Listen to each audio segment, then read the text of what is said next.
It is a warm and beautiful afternoon here in South Florida, in Tampa, at the home of the Tampa Bay Buccaneers, Raymond James Stadium, as we bring you the class of 2023 Blue-Gray All-American Bowl, a chance for student athletes from all across the country to showcase their talents on their way to the next level.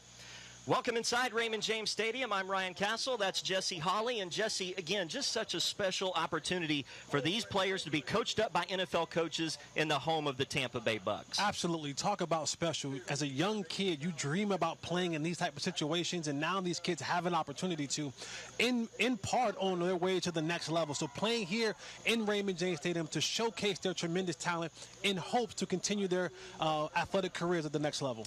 Couple of guys to look for on both sides today as the North takes on the South. First for Team North, Jalon Johnson, a running back out of Virginia, had a great senior season with over 13 touchdowns. He can really run the football well. Yeah, absolutely. Talk about a guy who can score from the inside, from the outside. You give him the ball anywhere in the football field, and he's a home run waiting to happen. So it's going to be special to watch a guy like this out here today. And for Team South, the guy that Jalon Johnson may run into is linebacker Alec Hall. He runs a 4.6 40 from the linebacker position, and we're going to see him all over the football today. Absolutely. You talk about the skill position guys now, running backs, receivers, tight ends, how they can run all over the football field. Well, this is a guy who will be able to run with them. You want that from your linebacker, to be able to run sideline to sideline and to run these fast athletes down. It's going to be a great opportunity for both of these young athletes to go out there and display their special talents in this Blue-Gray All-American game today. Go, Ryan. So the opening kickoff will be sent away by the North team. They're wearing the blue jerseys today. Michael Calton from Manalapan High School in New Jersey sends one high and deep, and we are underway here in South Florida on a beautiful afternoon for some high school football. We're glad you're with us. And the South team will be starting at its own 25-yard line.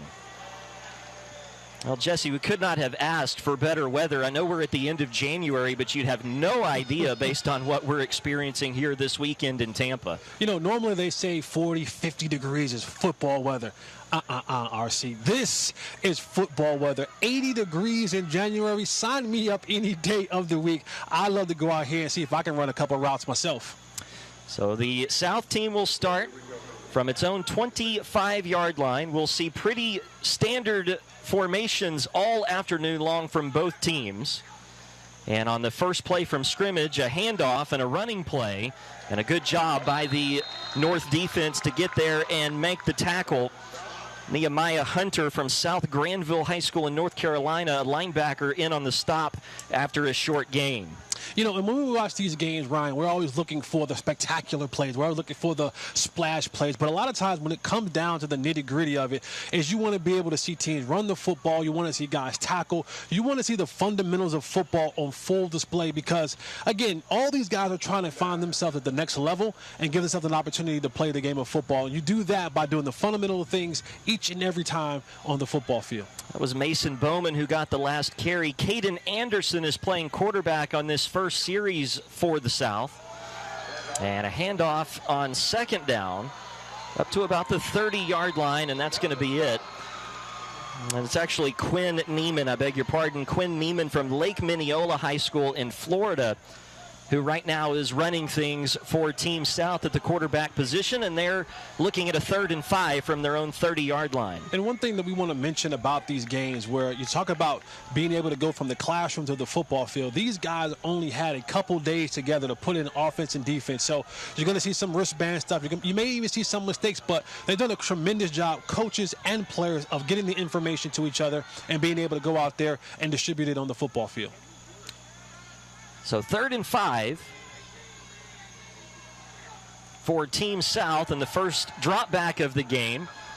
And Neiman will roll to his left. A penalty flag comes in as Neiman goes out of bounds, short of a first down at around the line of scrimmage. But we'll wait and see what this penalty is back at around the 26-yard line.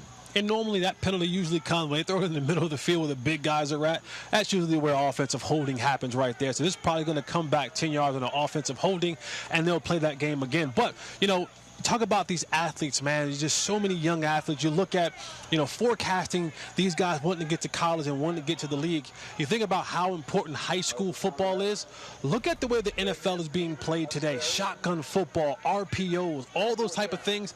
That's because your quarterback and your athletes are playing that style of football right now in high school. So you got to kind of almost have that transition from high school to college into the pros, and you're seeing it on full display today.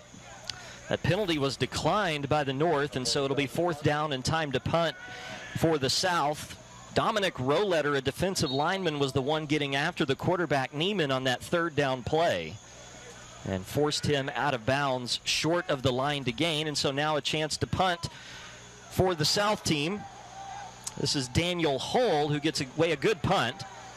And it will bounce at the 20-yard line. It's going to roll inside the 10 and be downed at about the 5-yard line. An incredible flip-flop punt there from Daniel Hull.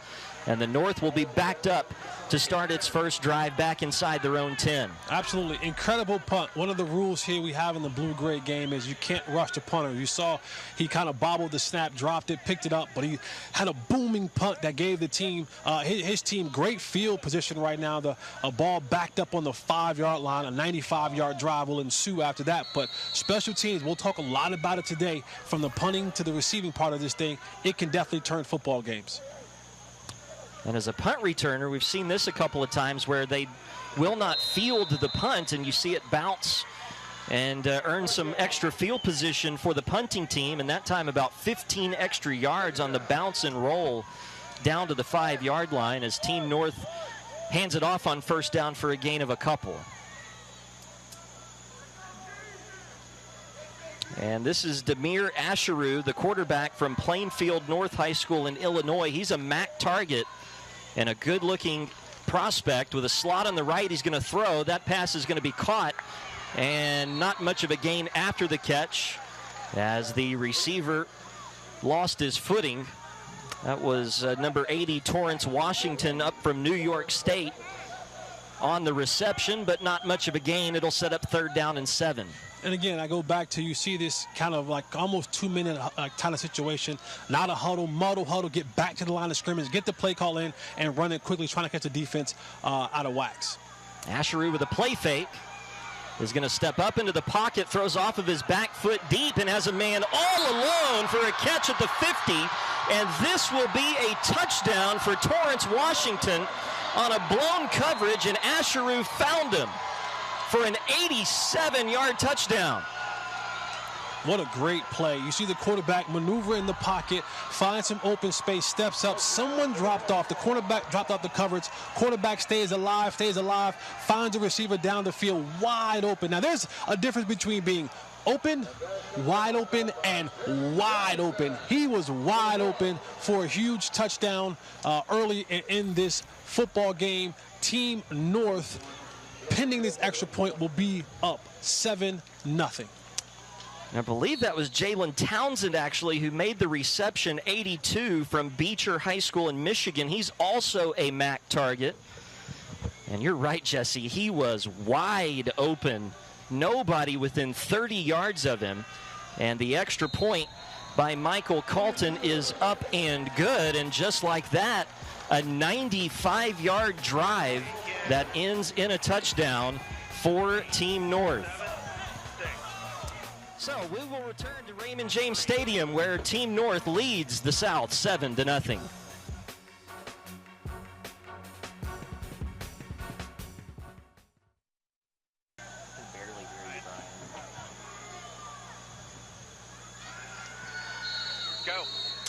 Michael Calton going to kick it off. Still early in this first quarter, but Team North has taken an early lead on a long touchdown pass from Demir Asheru to Jalen Townsend.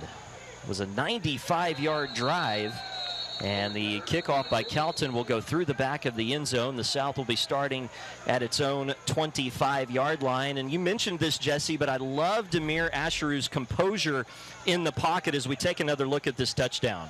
Yeah, composure in the pocket, breaks down. I buy myself some time. Look, eyes staying down the field, and when you have your eyes down the field, good things happen. And the receiver, he's from Michigan. It's pretty cold in Michigan. When you come out here to South Florida, your limbs tend to thaw out a little bit, and you can run a little bit faster. 82 yards later for a touchdown. So the North with an early lead. By the way, this is the 9th game for Blue-Gray All-American Bowls here in this stadium. The North and the South have split the first 8.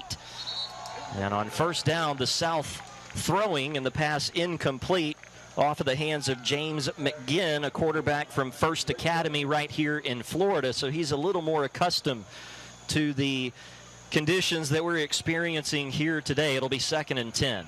And sometimes with these young quarterbacks, you talk about the mechanics, right? A lot of these guys want to be all arm. But sometimes the simple throws, right? Get your hips in place, step through, and throw to where he's going, not where he's been, for a better pass and completion. And on 2nd down, McGinn will hand off over the right side for not much of a gain. That Team North front doing an excellent job of attacking the ball carrier there for a gain of maybe 1 to bring up 3rd down.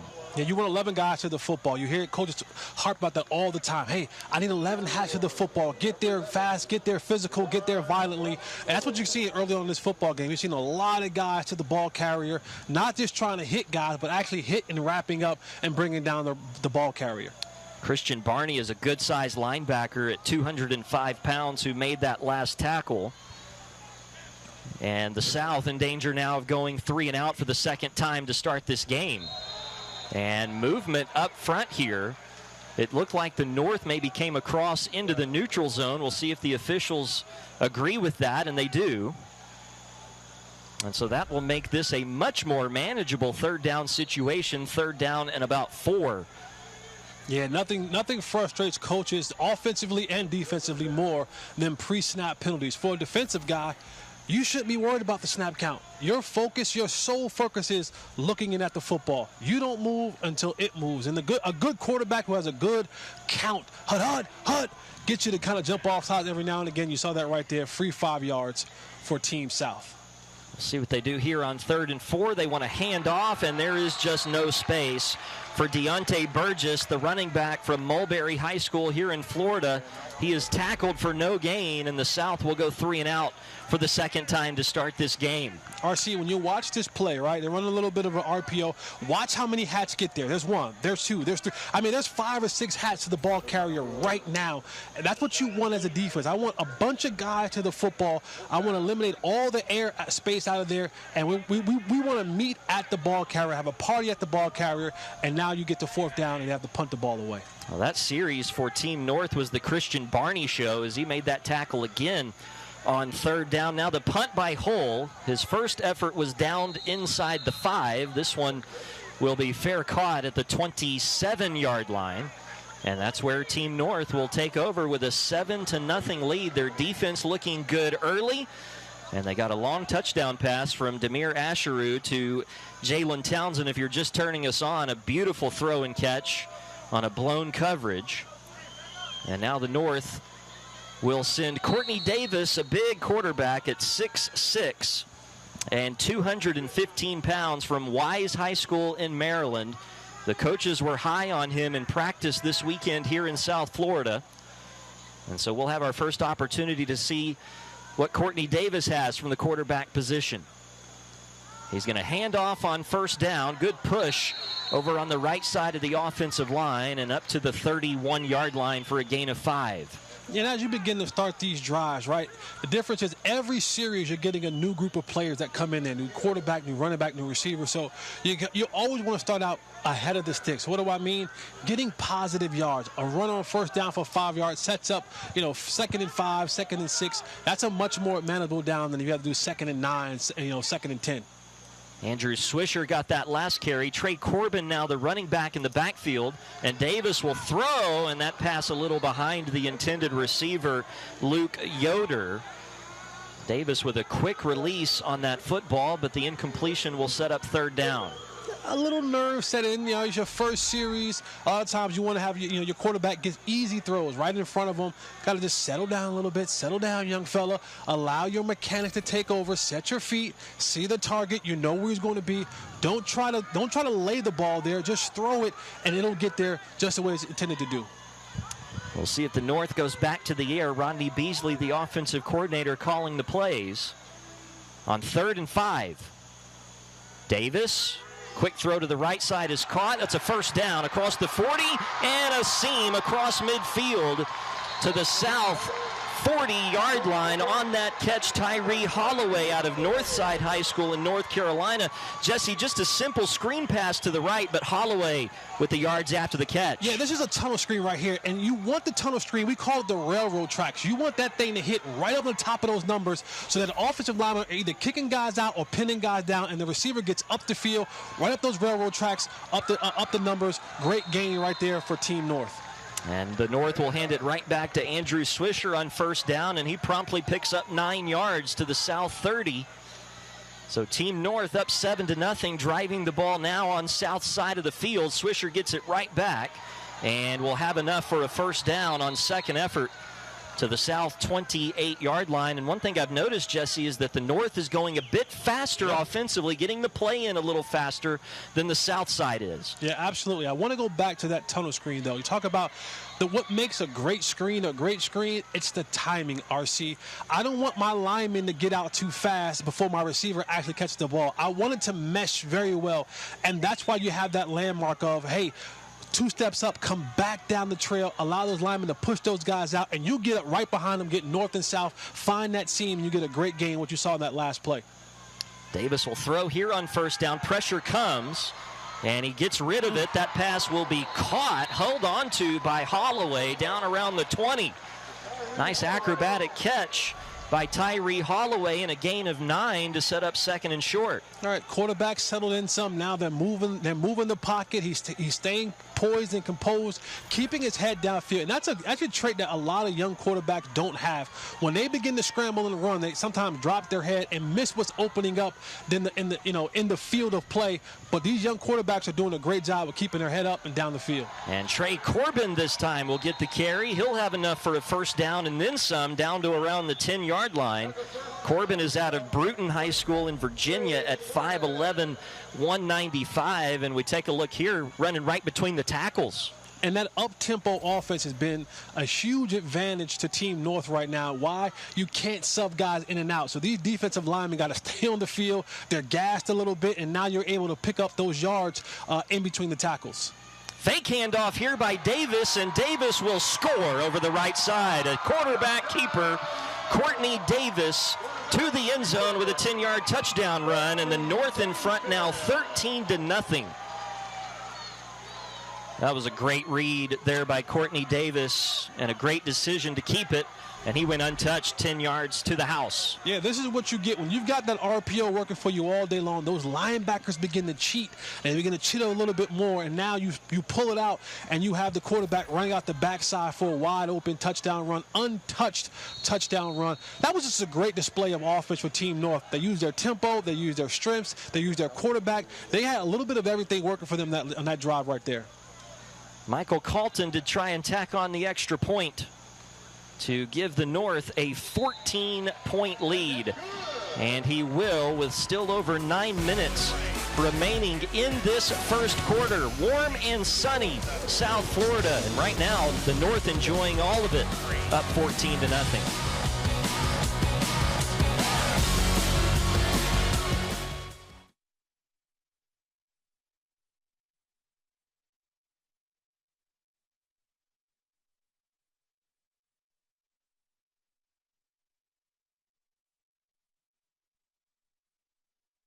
To 0. Check, 1, 2. Check, 1, 2.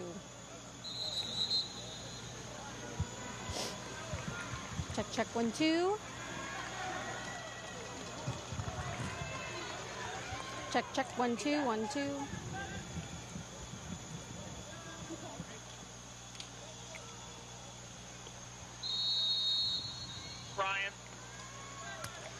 Back here in Tampa, 14-0, Team North with the lead. They have had 2 drives and 2 touchdowns so far.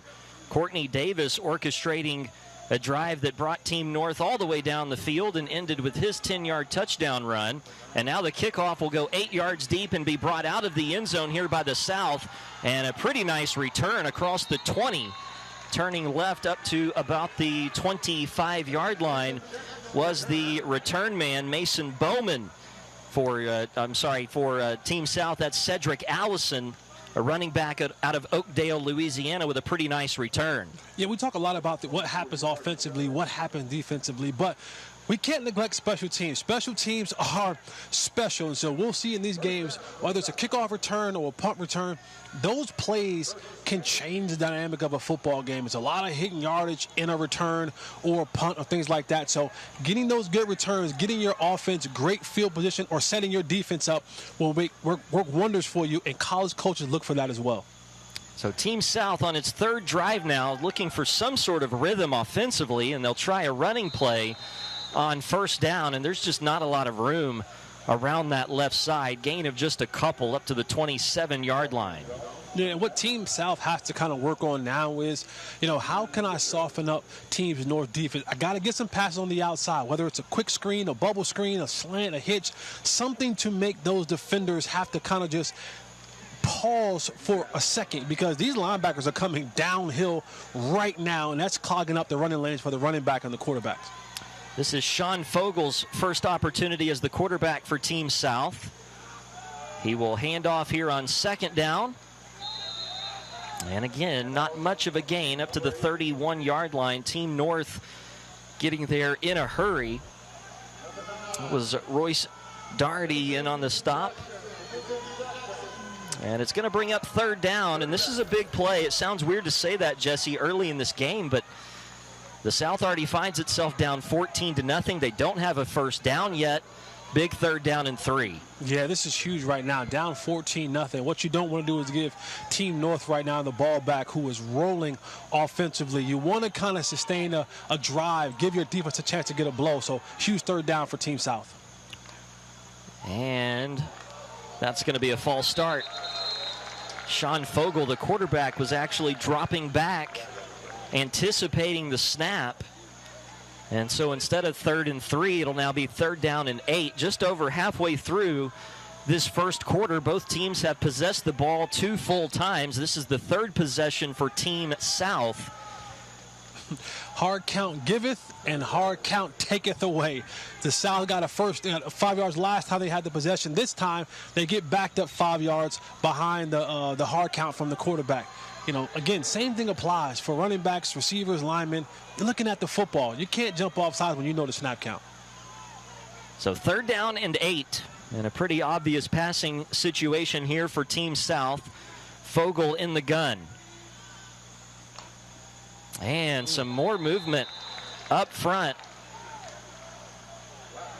And the officials will say that this is once again against Team South, a false start, to move them back now to 3rd down and 13. This may be one of my favorite calls of all time, when a referee comes out and he goes, false start. Everyone but the center. I love that call. That's the greatest call that ever been called in the game, because everyone moves except the center. So either they're all right and he's wrong, or he's right and they're all wrong. I love it, but he's the last one with his hand on the ball, so I'm going to say that he's right and all the rest of those guys are wrong. Well, who would know other than him, right? Yeah, I mean. He can at least blame it on the others if it's not actually his fault. So now 3rd and 13, the South back at the 22-yard line. And again, without a 1st down so far in this first quarter, and down 14-0.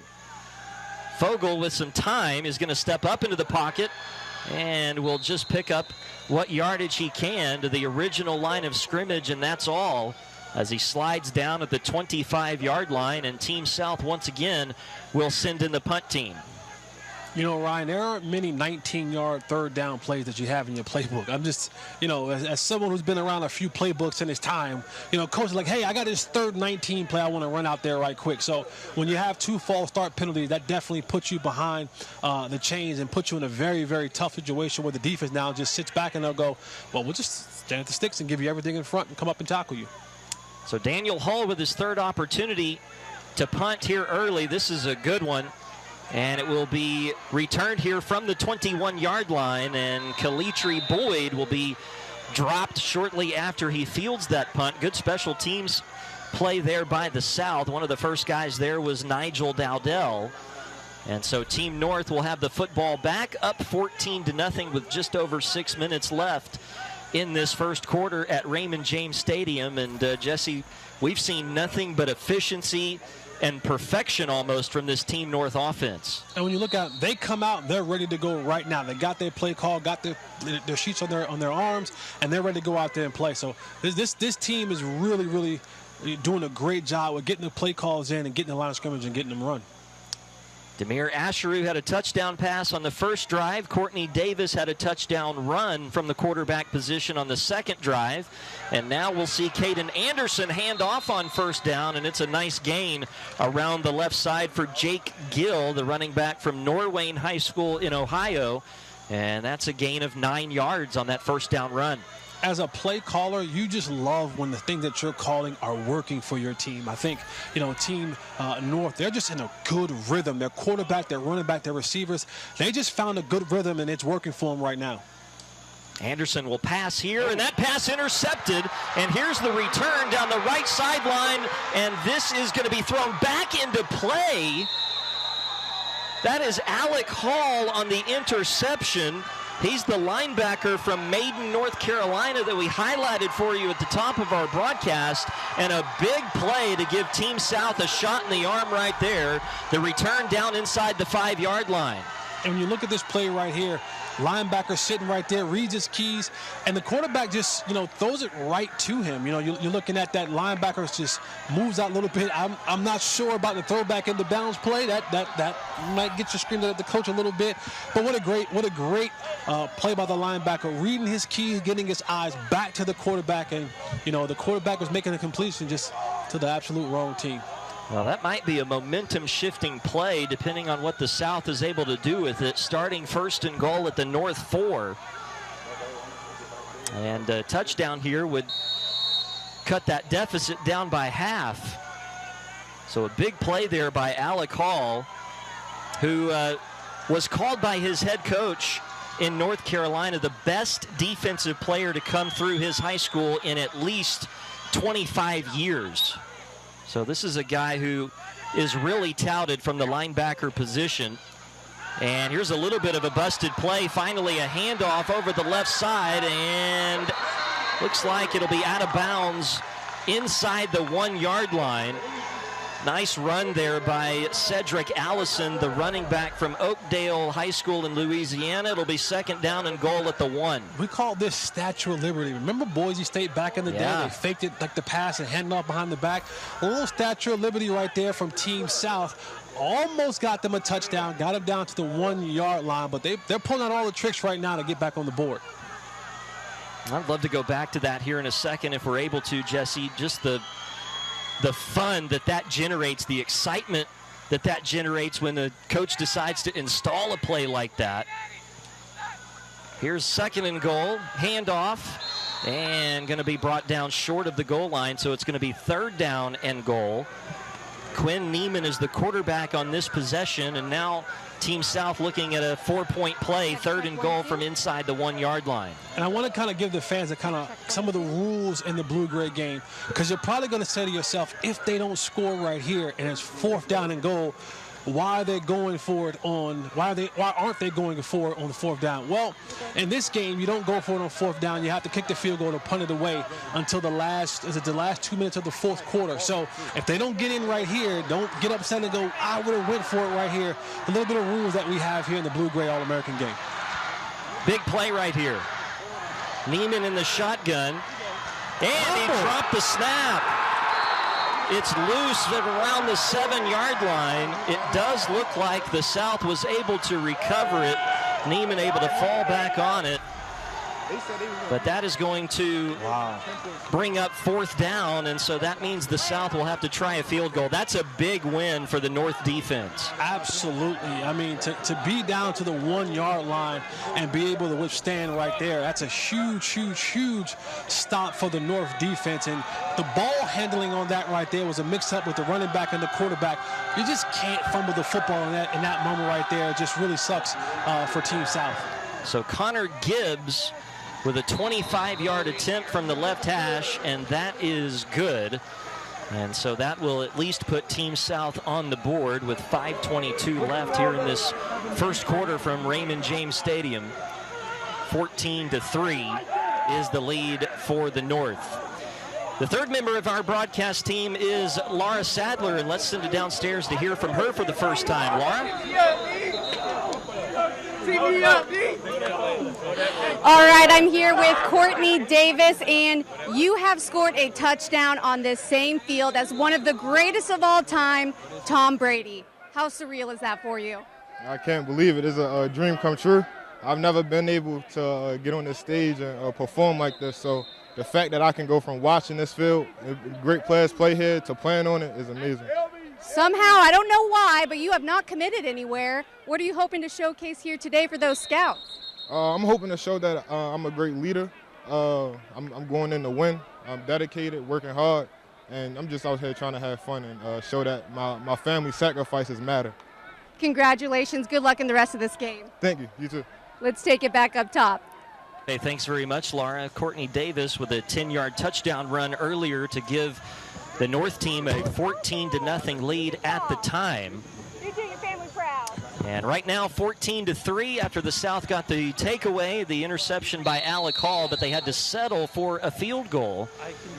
The North defense bowing up deep inside their own end. And the tackle on that third down play made by Christopher Horning off of the fumble that was eventually recovered by the South allowed them to try the field goal from 25 yards. And now the kickoff by Connor Gibbs is a squib effort, and that will go by Team North into the end zone, and they're going to try to bring this out, and that was the wrong call because the tackle is going to be made at the 1-yard line. Team South hoping for a safety call. I don't think that's coming, but this is not good news for the North. No, and this is just kind of having a little bit of misinformation from the returner. You know, when the ball hits you in the arm and goes back to the end zone, the impetus of the football carries into the end zone. It allows you to still down the football in the end zone without penalty of a safety and bring the ball out to the 20. But he tried to come out and make a play, and it didn't quite work out for him. When you watch this play right here, it bounces, it hits you and goes to the end zone. Take the knee right here, ball comes out to the 20, but he tries to bring it out. He avoided catastrophe for a second, but he gives the ball to Team North at the 1-yard line, and now they got to go 99 yards. But the first thing you want to do is make sure you get a play that gets you off the shadows of your own end zone. And this didn't end up happening, but it would have actually been better had they been tackled in the end zone, because that would have resulted in a touchback. But the fact that the return man actually made it out of the end zone and forward progress to the 1-yard line means that the North is backed up. Now, they've already scored from 95 yards away. This will be from 99 yards away. Demir Asheru will hand off on first down, and they will just barely make it out of the end zone, trying to run a sweep to the outside and back to the line of scrimmage for no gain. And forgive me for being the old man, get off my lawn from the era of football, but you know, football now is played in the shotgun from so much. When you talk about a situation like this where you're on the 1-yard line, you remember that your running back and your quarterback are standing 6 or 7 yards off of the line of scrimmage in the back of the end zone. So that sometimes hurts a little bit when you're trying to get the mesh point right and getting those linemen blocked up because you're starting so far back to get to the line of scrimmage. Asher is going to throw out of his own end zone. Still in the pocket, and will throw off of his back foot. That pass is going to be picked off. An interception at the 20-yard line. The interception is made by Troy Tomaselli, a defensive back out of Cornerstone Christian in the state of Texas. and the second takeaway by the South defense of the game. And this time, it was the pressure that got to the quarterback. Yeah, and sometimes for a young quarterback, you watch these NFL players. Of course, you play on the NFL field, and you watch guys like Patrick Mahomes, who's able to move to the left and have such tremendous arm to get the ball on the field, and understand that you're not quite that guy just yet. But, you want the decision-making to be the very best. And sometimes just throwing it away is the best decision to make instead of throwing an interception. And now you give Team South the ball back in the red zone territory.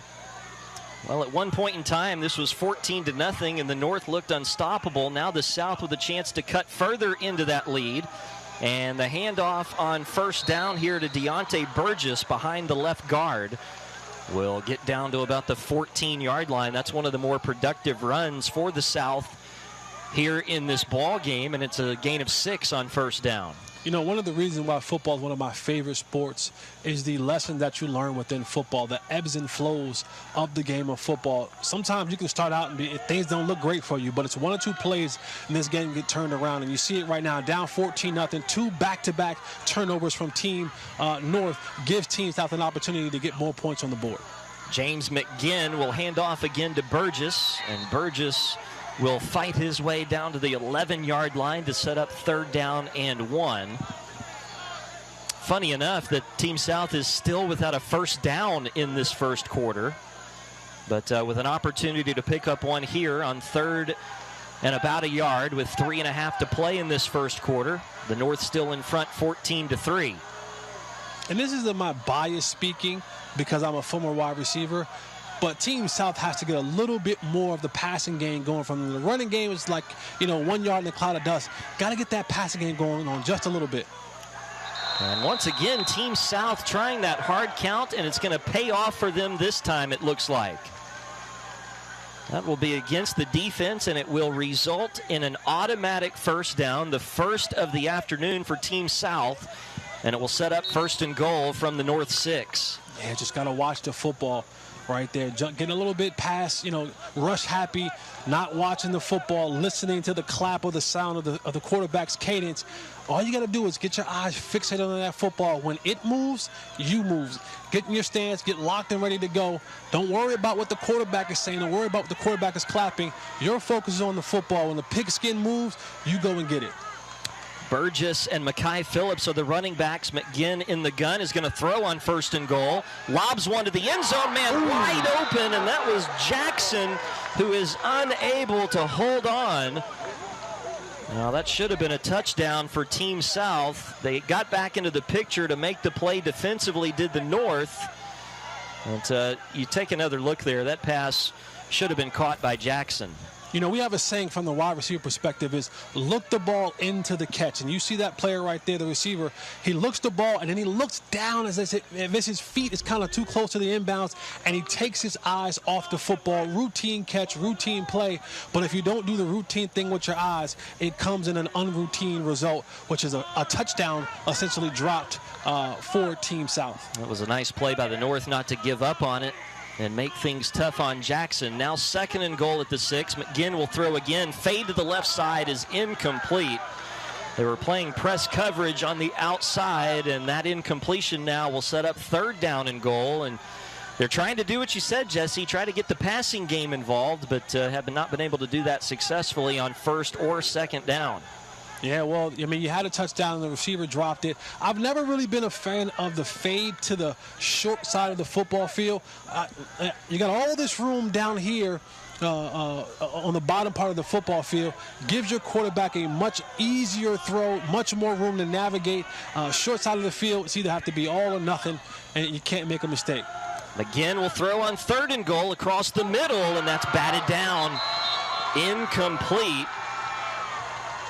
Great job again by Team North to stand tall down on their own goal line, and they will force another field goal try.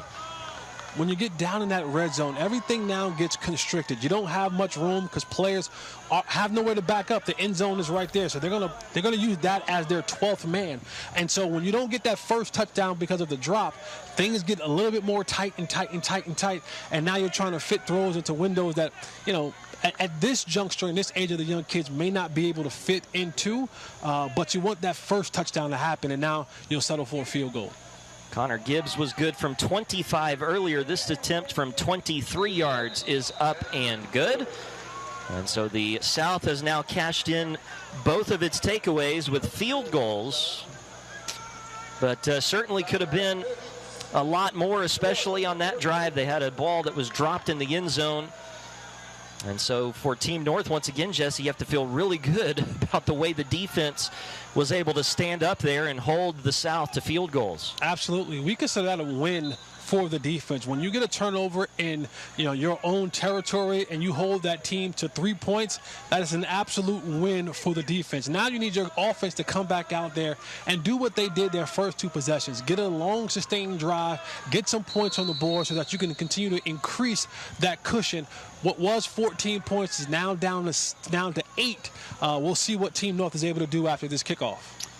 And for the North offensively, I would imagine the conversation is around protecting the football, especially from the quarterback position. Here's the kickoff by Gibbs, very high, little short, taken at the 2-yard line. And here's the return by Kalitri Boyd, and Boyd will get across the 15 before he is stood up at the 17-yard line. Kalitri Boyd out of Kings Fork High School in Virginia.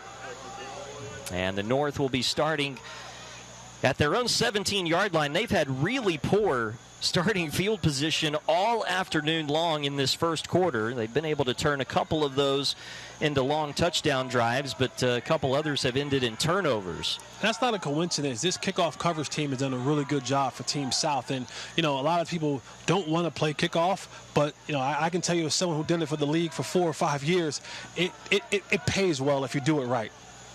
So we'll see Courtney Davis again as the quarterback. He had a 10-yard touchdown run on his first drive, and he will hand it off on first down to Trey Corbin, the running back out of Virginia.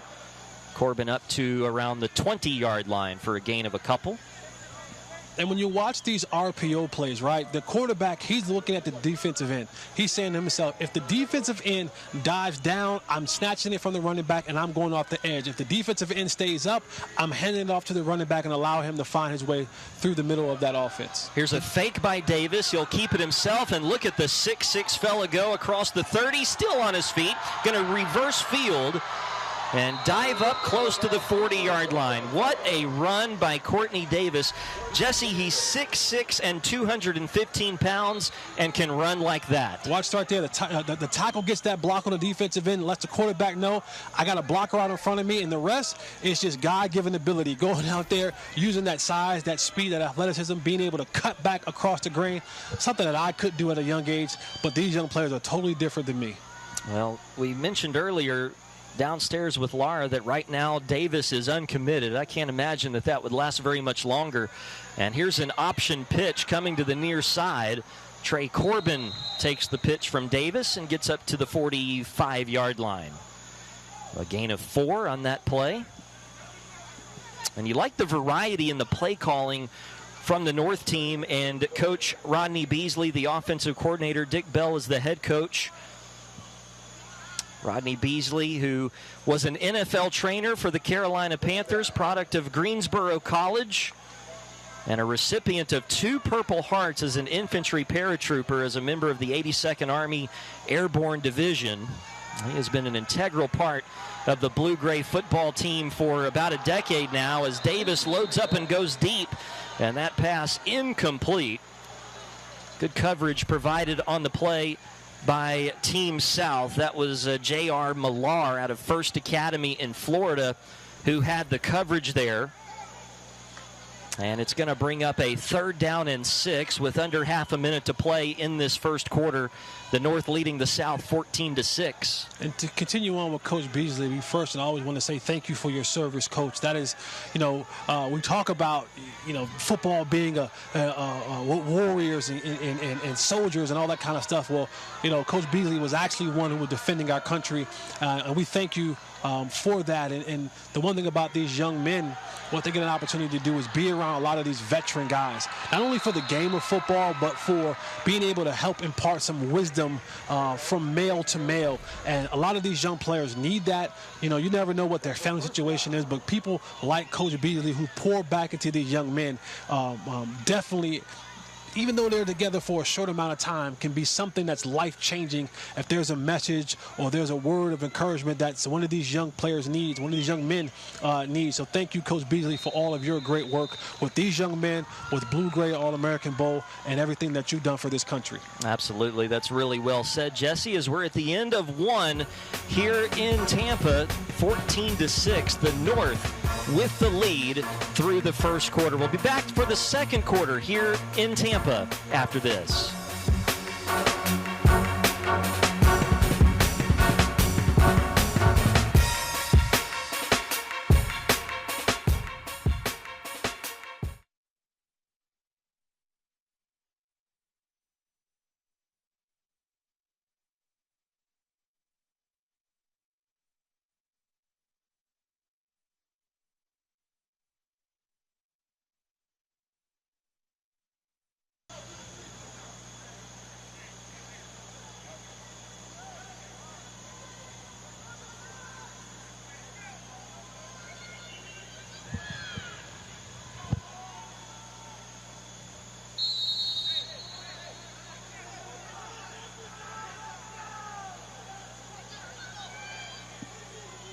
Start of the second quarter, Courtney Davis at the controls for Team North in the shotgun here on first down from the South 45.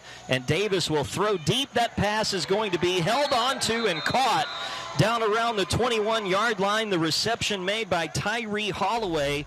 That's his second catch already this afternoon, Jesse. Great route and a great job to hold on to the football as he took that hit. Yeah, absolutely. But I want to give some love to the offensive line. Look at that pocket. Clean pocket for Davis to survey the landscape and step up into the pocket and deliver that ball down the field. So to my boys up front, I know you don't get a lot of love, but that was a great pocket for the quarterback to throw into and a completion to the receiver down the field. So a gain of 24 on that pass from Davis to Tyree Holloway. Sets up first down at the South 21 and a handoff. And a good carry over the right side. You know what I like about Davis, the quarterback? We heard him down with Laura early on in his interview. He seemed like a kid who just has a ton of composure. And at that position, you're literally the thermometer, the thermostat for their entire offense. A lot of times for the entire football team. If you're out of whack, they get out of whack. But if you're calm, cool, and collective, then your team seems to be that way as well. And here's another nice run by Andrew Swisher, running back from Macomb High School in Ohio. He's gotten back-to-back carries and picks up a first down. And again, I want to give love to my big boys up front, my all grocery bill team. You know, we got some big boys up front who I do not want the grocery bill for, but they're creating and opening a lot of lanes for all of these running backs to run through in this RPO offense. And Jake Gill, I should say, on the carry here inside the 5-yard line. Going to bring up second down and goal, and Team North right now having its way. And you're right, Jesse, it's that offensive line that's really carrying a bulk of the responsibilities here. Now watch Davis on that same RPO, and this time he keeps it like he did the last time. And there it is. He'll go behind the left tackle, and at 6'6", 215, he barrels his way in for the touchdown. It's a great play design. You've been running to the right, to the right, to the right, and now you get linebackers and linemen kind of feeding into that. Quarterback keeps it.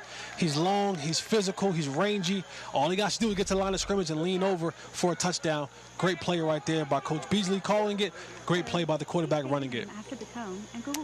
And so that is a touchdown for Courtney Davis, his second of the afternoon. And the extra point try coming here from Michael Calton, out of the hold of the punter, Daniel Deneen.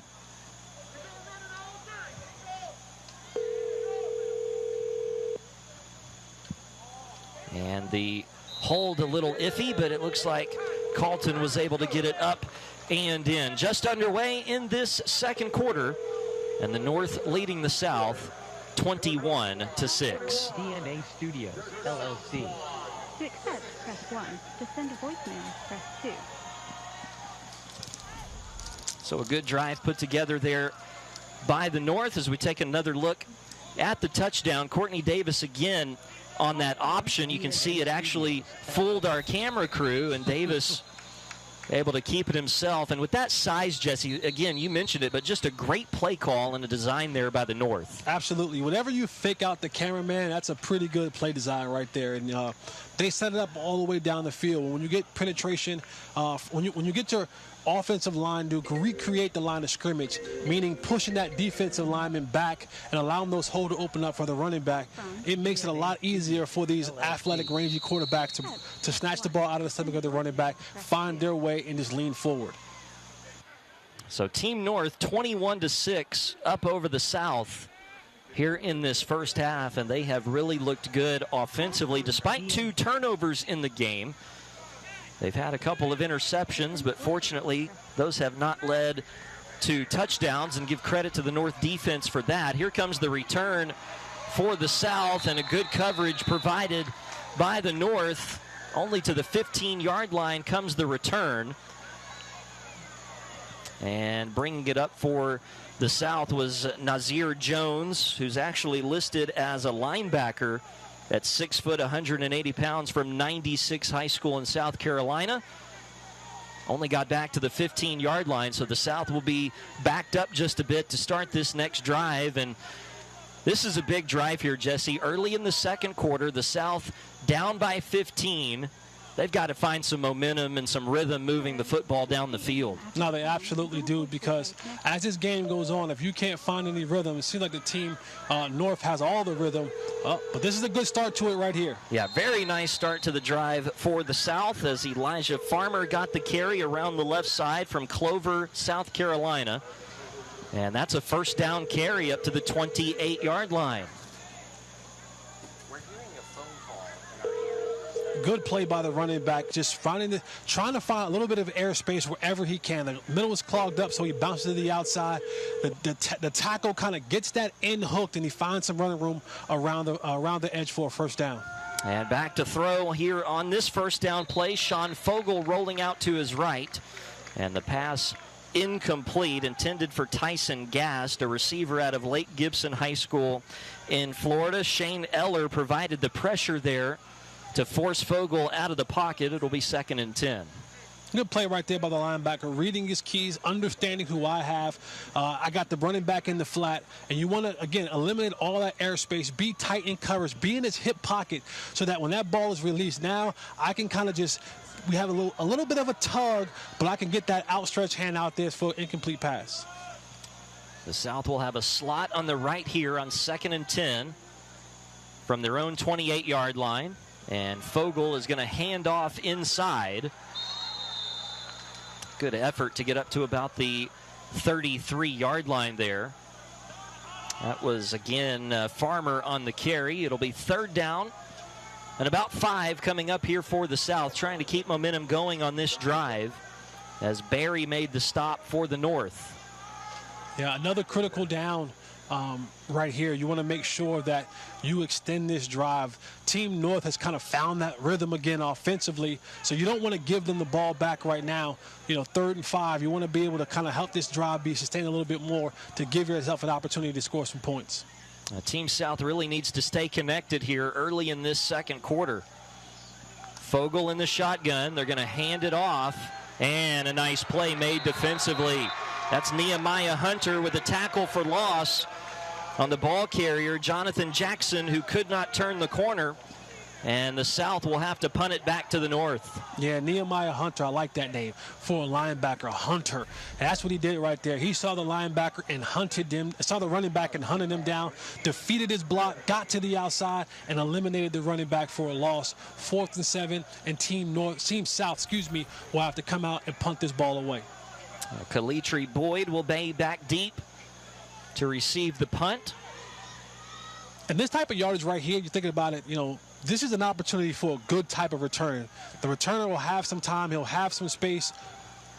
Boyd's going to let it bounce, and he muffed it, and it's going to be recovered by the South. Now, they're not able to advance that. They will get it where it was recovered. Team South will get the football back at the 20-yard line. Getting down there and making the play was K.C. Bradford, a defensive back from Alabama, and a big mistake here by Team North. Yeah, that football, that oblong football, it takes some weird bounces. And if you don't have, if that ball bounces once and you can't get on it and it bounces again, that sometimes can get up on you quicker than you think. And that's what happened. The ball bounced twice, took a weird bounce off the shoulder pad of the returner, and another unfortunate turnover for Team North, giving the ball to Team South back in the red zone. We'll see what Team South has been able to do. They haven't been able to do much with the turn that they've gotten today. 6 points out of those 3 turnovers so far today. They need to get something going because they've been gifted the ball plenty today. This game could be a lot closer if they were able to do something with it offensively. They had it inside the 10 on both of those first 2 red zone opportunities and came away with field goals both times. Now Quinn Neiman back to throw, is going to go end zone on first down, and that pass is caught for a touchdown. Team South will immediately cash in with a touchdown. What a beautiful throw by Neiman, and the catch for the touchdown made by, let's take a look here, Cody Roberts, number 13, the receiver out of Southside High School in Alabama. He just went up and high-pointed the football, Jesse. Yeah, what a good route. We call it right there, post corner. The receiver took the inside release, 3 steps into the post, back outside to the corner. Neiman threw a nice ball in the back of the end zone. When I was growing up, it called "you got mossed." What the young kids call it nowadays is bean top. That's what they call it, the bean. So when the ball high point on top of someone's head, they call it a bean top. I learned that from the young kids, but I call, they tap the head, bean top. I call it "you got mossed." No matter how you call it, then it definitely works that way. 21-13, the South staying close here early in the second quarter.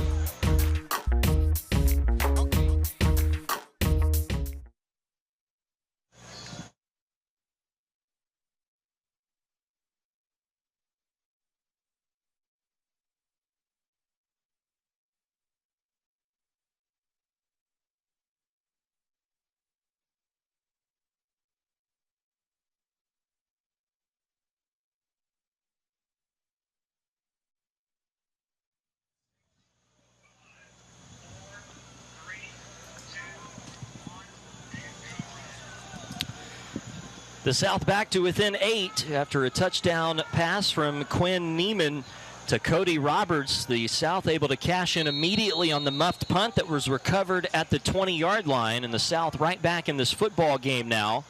Connor Gibbs sending the kick low and line drive, and it will be returned here by the North. This is Amari MacArthur on the return, and he's going to be dropped short of the 20-yard line. So good coverage by the South, and Jesse, momentum has shifted just a little bit here. The mistakes by the North has left that door open for the South here in this first half. And as good as the North has played, and they've had some really good drives offensively, it's been the turnovers, man. It's been killing them. 3 turnovers already in this first half, and there's only so many times that you can give a team, your opponent, the ball in their red zone, and they don't come out of there with points. 6 points the first 2 times. They finally got a touchdown. Now we're back into a ball game. 21-13, North leads. And on first down, the North off to a good start with a handoff up the middle to Jalon Johnson, the first time we've called his name today. The running back out of Battlefield High School in Virginia, being looked at by several schools in the ACC, and Johnson picks up a first down up to the 31-yard line. And you see why he scored 13 touchdowns this season. This is the guy who given the ball the inside, the outside. He's tough to bring down. He runs physically. He's fast. He understands his contact leverage, and he's able to take what should have been a loss into a major gain. And Johnson again will get the handoff, this time behind left tackle, and is going to be stood up at the line of scrimmage. A nice play made by the South. Johnson stopped after a gain of nothing to bring up second down and 10. I did not expect when we made plans to come out here in late January to Tampa to see umbrellas out in the crowd shading the fans from the sunshine, but over 80 degrees here today in South Florida. Just a beautiful afternoon for some football as the handoff here for Team North will be taken by Andrew Swisher, and Swisher to the 33-yard line brings up third down and about 8 coming up. You know, Ryan, you and I both are coming from Dallas-Fort Worth area, and right now, you know, they're in a winter storm happening over there. So I'm not mad at being in South Florida right now. We got polos and sunglasses on up here. It's much better than what we're going to go back to after this game is over. So we're going to enjoy great football, great weather, and great people here in South Florida. Third down and 8, and here's the scramble by Caden Anderson, and Anderson will be spilled in the backfield. In on that stop quickly was Zachary Lacombe. He's a linebacker out of Rouse High School in that very state of Texas you were just mentioning, Jesse, and he puts an end to this drive as he does a great job getting off the block. He was assisted there by Jared Wright, a defensive lineman from Lathrop High School in Missouri. Yeah, one thing that ends those RPOs is when you get penetration from the defense. If they can knock their guys back or time that blitz up perfectly, what happens now is the mesh point is messed up, the timing is messed up, and now you don't have an opportunity for the running back to get through or to change the eyes of the linebacker. They just came back in and said, hey, we're going to tackle whoever's back there, and they did a great job. Tackle for loss, brings up a fourth down. Now that momentum may be swinging again because Team North has to kick the ball off to Team South. Let's see what they can do with it. This is the first punt of the day for the North. Daniel Deneen from St. James High School in South Carolina gets away a high spiraling punt and a chance to return this from the 28-yard line, turning left at the 30 with a seam up to the 40 at midfield with the punter to beat to the 40-yard line, and a great return by the South, brought back by Jonathan Jackson, a running back from right here in Florida, and he gives his team a nice shot in the arm. The South will be set up with good starting field position, and this is a one-score football game. Absolutely. If I can just get 51 Perkins right now, if I get him to turn up the field, don't watch the returner, get up and find a man, get on the punter, allow your returner to get up the field. But a fantastic return in the special teams game right there, giving your team, flipping the field, giving them great field position right now. South seemed like they picked up their game a little bit. Offensively, they sputtered out a couple times early in the first half. Let's see if they can get things going for themselves. Again, one score in this football game, and they're right back in it. James McGinn will be the quarterback on this drive, starting at the 40. And McGinn will throw. He's hit as he throws, and that pass nearly intercepted. Thrown into double coverage. Winds up incomplete. And that was the best case scenario there for the South. It'll be 2nd and 10. You know what they say, RC, about DBs? There's a reason they play DB and not WR. They're receivers who can't catch. And we saw that on full display right there. Because you think about it, they do the same thing that receivers do. They actually do it they do it backwards. The only problem is when the ball hits their hands, they usually drop it. When it hits the receiver's hands, most of the time, we usually catch it. It was Blake Scrofnagel who made the play defensively, but not quite the play that he could have made. Second down, handoff. This is Mekhi Phillips, and Phillips will find very little room around the right side.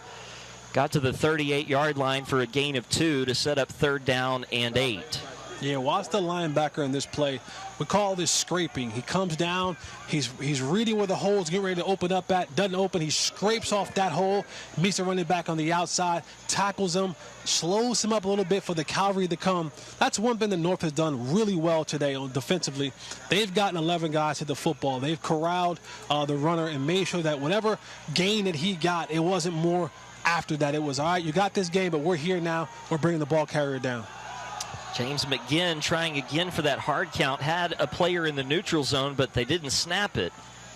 Now 3rd down and 8. Handoff up the middle and close to a first down. Deontay Burgess on the carry. They are right at the marker, and it will be enough to move the sticks for Team South and give them a fresh set of downs, and a great run here by Burgess. Yeah, early in the football game, these holes weren't there for Team South. And what happens now is you begin to wear that defense down a little bit. Offensively for the North, they haven't been able to sustain those long drives, so you put your defense back out on the field with these turnovers, and now what happens is those holes that were closed earlier, tired defense, those holes are now open, and you see the running game begin to pick up for Team South. They'll keep it on the ground again here with Burgess, and Burgess will do a good job cutting up the field inside the 25 to the 23-yard line. Deontay Burgess out of Mulberry High School right here in Florida, so didn't have to come far. 6 foot, 210 pounds. And a gain of 7 on that first down carry. So those holes, as you mentioned, Jesse, that were not available early on in this football game, that Team South offensive line starting to wear down the other side. And it's paying off nicely on this drive. 2nd and 5. Again, Burgess patiently waits for the blocking to develop, and will be brought down very close to a first down. It'll be 3rd down and short coming up. Yeah, absolutely right. One thing that these young men are far greater shape than you and I are. But remember, when you look at the roster, these guys are coming from Michigan. They're coming from Ohio. They're coming from all over the country. The weather here is 85 degrees. It's a little bit warm down on that football field. So a lot of these guys aren't coming from hot places. They're coming from the colder places, and now they have to play in this heat. When they're on the field for an extended period of time, that can also wear down on you, because this heat on that football field can definitely drain a player. And we have a stoppage in play as a player from Team South is a little shaken up on that previous running play. So they will get the training staff out to look at him. 21-13, the North leading here just about halfway through this second quarter of play. If you're just joining us, it was 14-0, the North with the lead at one point. And we're going to step aside for this injury timeout here from Tampa.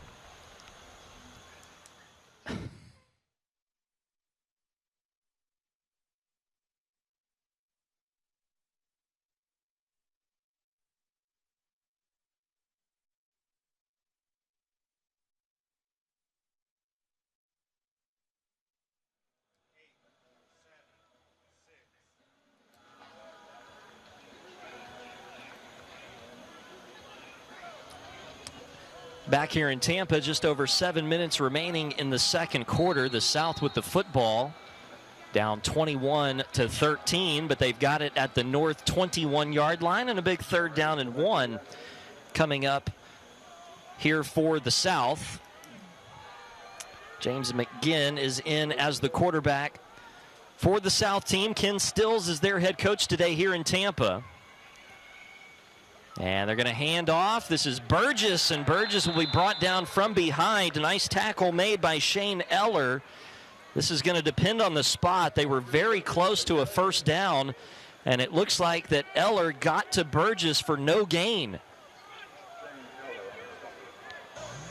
That's why it's so important to defend every blade of grass, because in this game, like we mentioned earlier, on 4th down, you got to kick, either punt it or kick the field goal. And so if you give up that extra yard, now you're talking about a first down being made. You got to live out there for another four downs defensively. But great run down from the backside, made the tackle, and now set up for, what would that be, a 30-something yard field goal for Team South. And this is Connor Gibbs, who has been good from 23 and from 25. This is from 37 from the left hash. And it is blocked. That one did not have the height on it to get over the line. And so Team South will come up empty on this possession. With 6:15 remaining in the second quarter, it will remain an 8-point game. So that ended up being a huge play by Shane Eller, the defensive back from Unity Reed High School in Virginia, who made that tackle from his defensive back spot on 3rd down. And Team North will take the football back over at their own 25-yard line.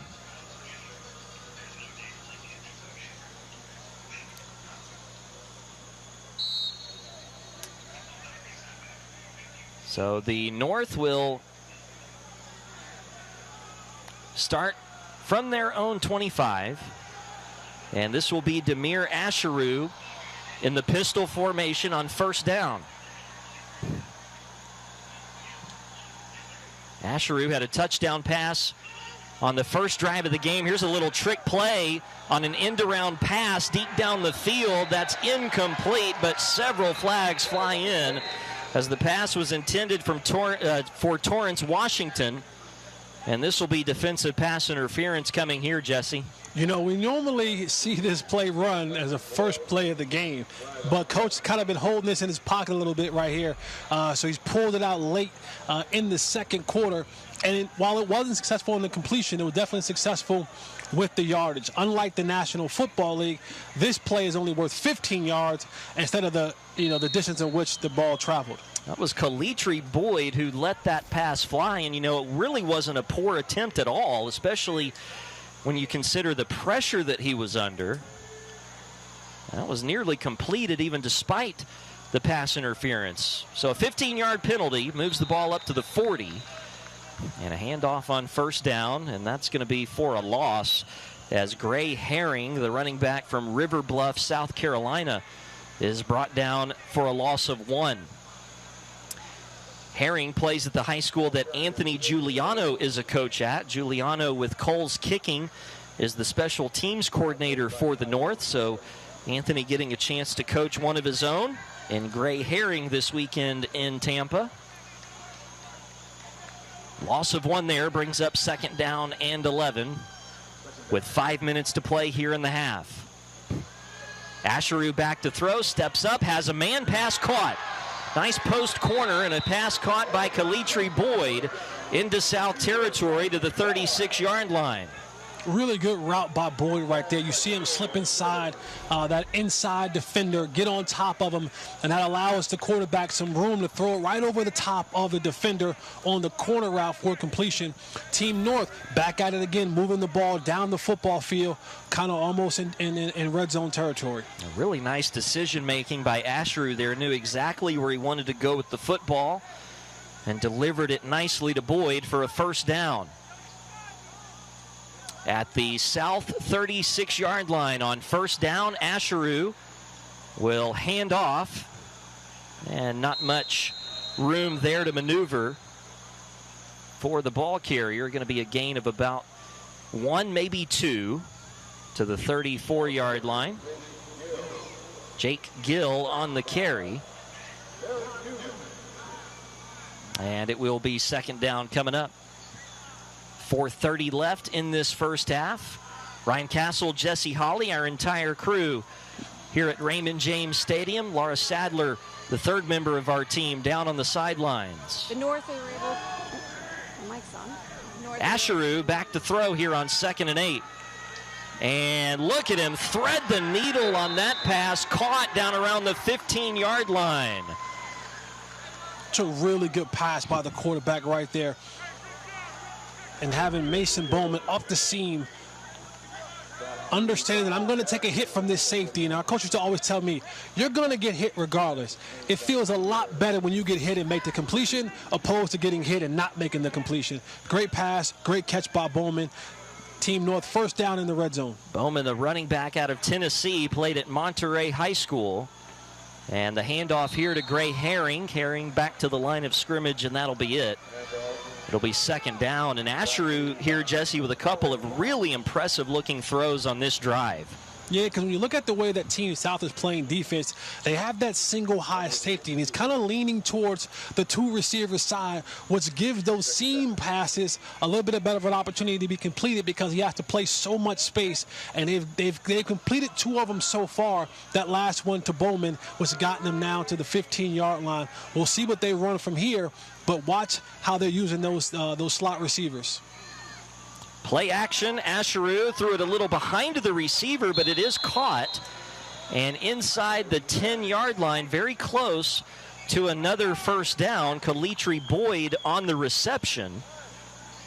And they are going to give Boyd a first down. It'll set up 1st and goal inside the 5-yard line here for Team North, up by 8 and looking to pad that lead here late in the half. If you watch that play, where did it come from? The slot receiver. A little bit of RPO action. Get that linebacker to commit. Throw that slant right behind his head for a completion to Boyd. This defense is kind of all over the place right now, but Team North is doing a great job in their play calling and play design, and the quarterback is reading the right person and getting the ball out quickly. Asheru hands off, and that is In for the touchdown. Great reach across the goal line by Jalon Johnson, who puts one in the end zone for Team North. Great extra effort by him. And the North back in front by 14 with the extra point still coming. The running back that we highlighted in the beginning of the game, 13 touchdowns on the season out of Virginia. You watch him, he has a nose for the end zone. He understands how to lower his pad level, allow his legs to drive him, and he understands right here at the goal line, I don't have to get my whole body in there. All I got to do is break the plane with the football. Another touchdown for Jelani Jones, understanding what to do when you get the ball in the end zone, to get the ball into the end zone.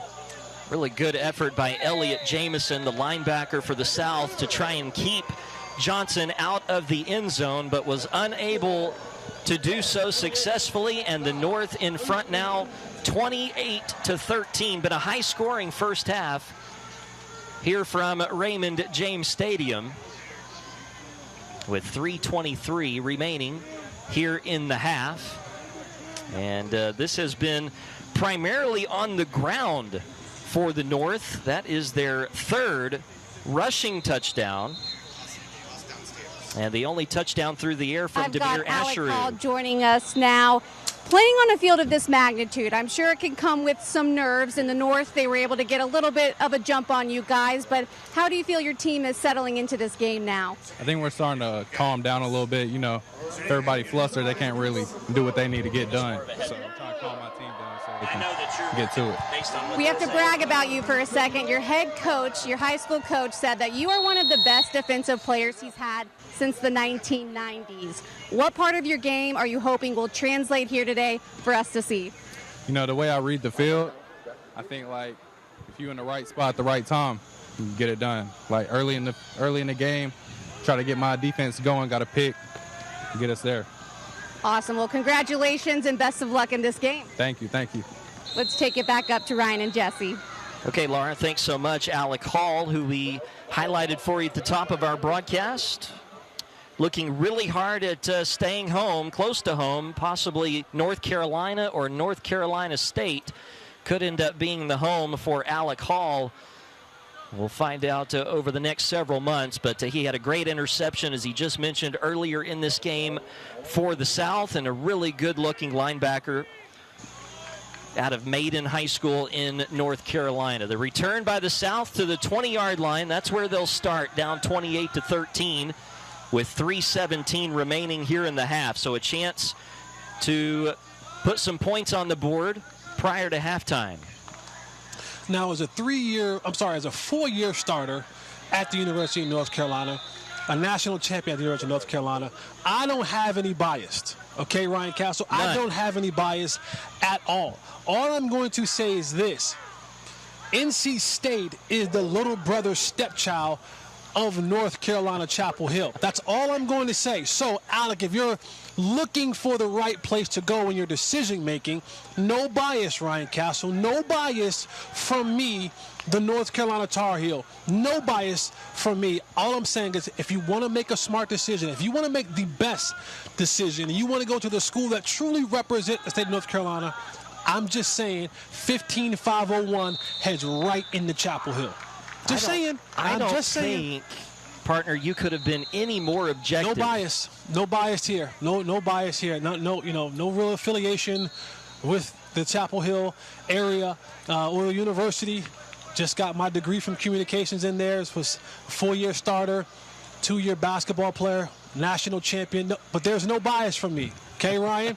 There's no bias from me. I would never accuse you of such a thing, bias Jesse from me. Holland. I want Alec to make the right decision as a player. Well, a timeout is called here by the South. They're looking at third down and about 6 with 2:25 remaining. They've kept it on the ground, Jesse, which is maybe a little unexpected, perhaps, when you're trying to put together a drive here with 3.5 minutes remaining in the half. Maybe try and get down and cut into this deficit just a little bit. The North is going to receive the football to start the second half of play. So, if you're Coach Ken Stills, you'd really like to get down there, get in range to put up some more points in this first half, and we'll see what they draw up coming out of this timeout on 3rd and about 7 from their own 24-yard line. Yeah, you definitely don't want to give Team North the ball back right now with 3 timeouts and 2 minutes 25 seconds left. So your hope is to get a first down right here so you can kind of run this clock out a little bit, because if not, then Team North has an opportunity for a 2-for-1 type of deal. Score and get the ball back at halftime. So on third down, a play action fake. Sean Fogel going to get out of there and deliver the ball on target, but it's going to be short of a first down. The pass was caught there by Elijah Farmer, the running back out of the backfield, but he did not pick up the first down, Jesse. There's a flag down on the field. I don't know what the flag is for down here at the bottom. But, you know, for the running back, you want him to understand also that, hey, we want to keep the clock rolling, right? We don't want to give Team North an opportunity for the clock to stop. We want them to have to burn their timeouts. And so if that penalty is against Team South, you now find yourself with a 4th down and the clock stop, and you have to punt the ball away back to Team North, who has 3 full timeouts left at their disposal. Well, the officials still working to get this sorted out. Looks like they might be talking over there with Dick Bell and Rodney Beasley, trying to figure out what exactly transpired and why that penalty flag was thrown. You know, sometimes when that's dropped right at the line of scrimmage, it's for illegal formation or perhaps offsides, but we never actually saw a call there. But it looks like it was against the North, because they're going to replay third down here, and it's going to be third down and about 1.5 yards. So another chance for the South to move the sticks and keep this drive going with just over 2 minutes to play here in the first half. Fogel back to throw. Has some time, is going to go deep, and has a man all alone for a catch. Along the right sideline, Tyson Gast got free and is into North territory with a big play. There was absolutely a blown coverage there. We'll get a chance to see the replay coming up, but, you know, Tyson Gast got behind the defenders on the 3rd down. There was a miscommunication between the cornerback and the safety. The cornerback thought he had the flat. Running backs come out to the flat. He comes down to converge on that. The safety did not get over the top fast enough. Huge play by Gaston for a huge first down on 3rd down and short to give Team South an opportunity to score some points here. And still plenty of time with 2 timeouts left. Handoff up the middle. This is Burgess. And Deontay Burgess for a gain of 2 to the 28-yard line. Well, Deontay Burgess has had a stellar game so far for the gray-shirted South team. And a timeout is going to be called here to stop play with 2 minutes remaining in the first half. And if your Team South here, Jesse, I think it's imperative you've got to at least get 3 to try and stay somewhat connected with the North. Remember that the North will get the ball to start the 3rd quarter of play.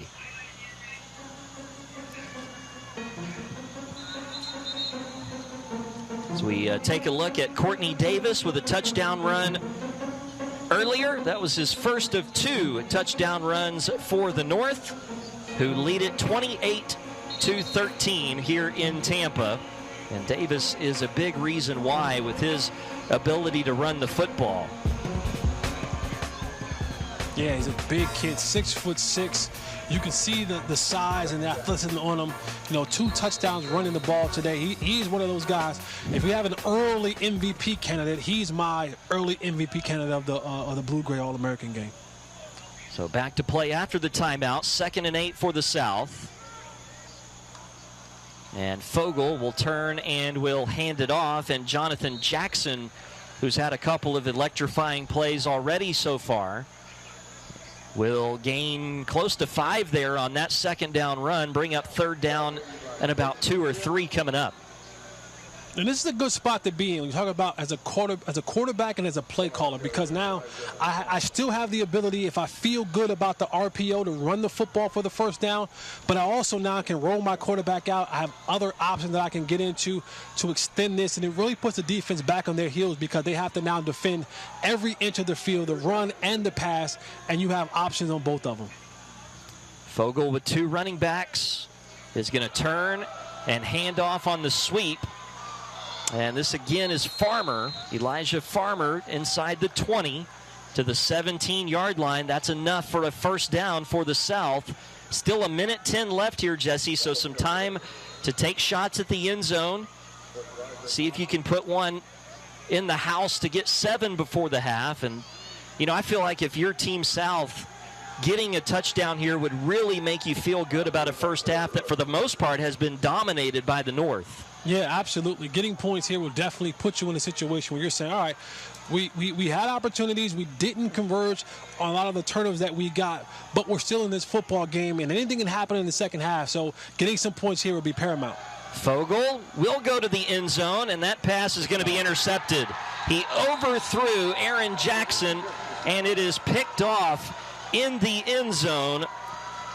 Blake Scroffnagel, who dropped an interception earlier, this time Jesse sure-handed, able to get the takeaway. Yeah, they went back to the well again. That same post corner out that they scored on earlier in the game, they went back to it.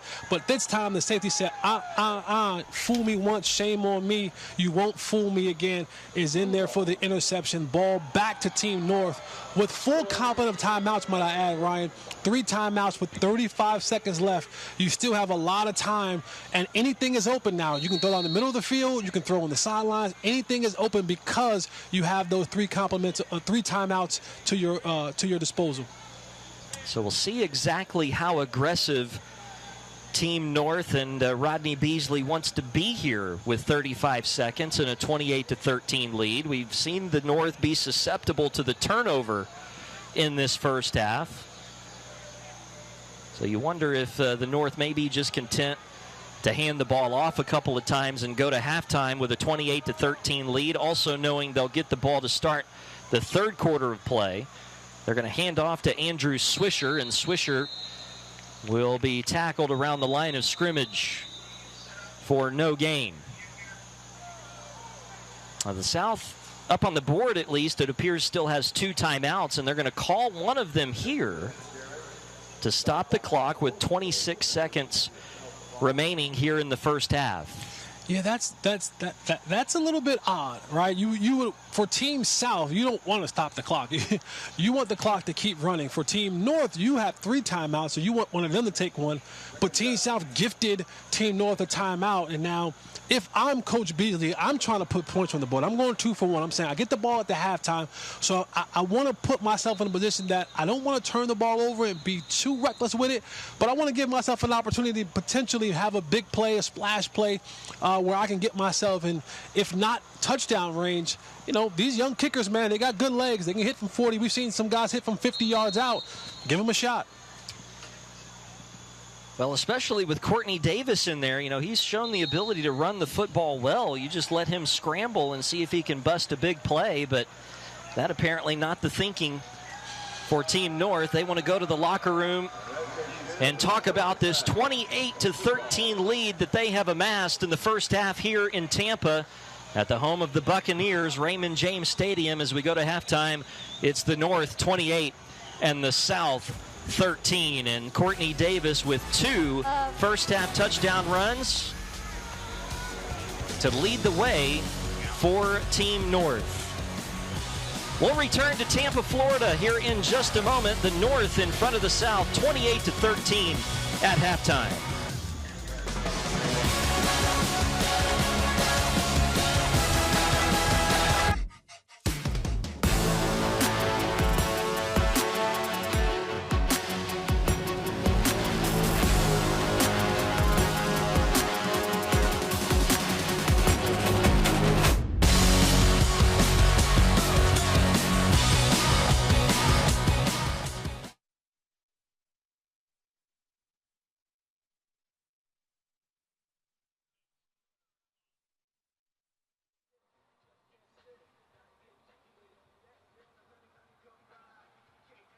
(28-13) still at halftime, but Laura Sadler had a chance to catch up with South head coach Ken Stills down on the field. All right, I'm here with Ken Stills, coach at the South. You find yourself trailing in this game.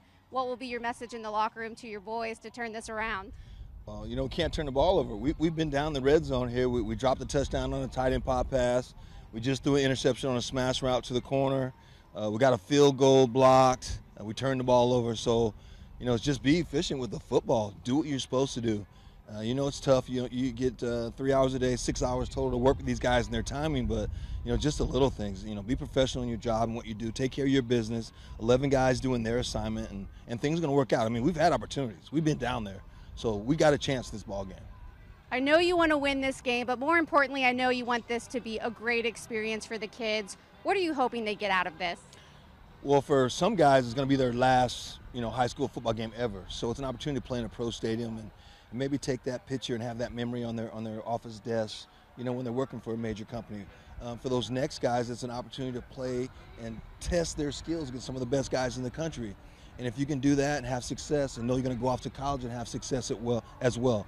And there's a chance to be mentored by some great NFL coaches and young college coaches, guys that have been there, to tell these guys what it's like at the next level, what it's going to take. There's other kids at home playing videos. What are you doing? What are you doing to be great? Try to take those guys from good to great. And that's what we want to do. Thank you for your time. Good luck in the second half. Thank you.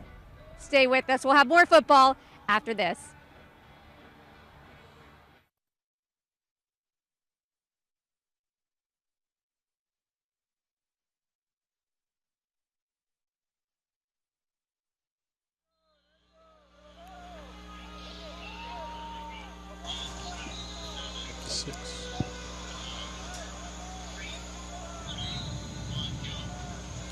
Started the third quarter just right around the corner here at Raymond James Stadium. This stadium was opened at the beginning of the 21st century, still one of the premier NFL stadiums that we have around, home of the Tampa Bay Buccaneers. As we take a look at the first half highlights, Jesse, it got started with this big pass from Demir Asheru to Jalen Townsend. Yeah, you saw Asheru find some time in the pocket, look downfield, keep his eye down the field, coverage dropped, find his receiver for an 82-yard touchdown to start this game off. That put the North up 7-0, and they weren't done in the first quarter. Courtney Davis with a keeper off the read. Yeah, 6'6", great athleticism, keep the ball, go and score a touchdown.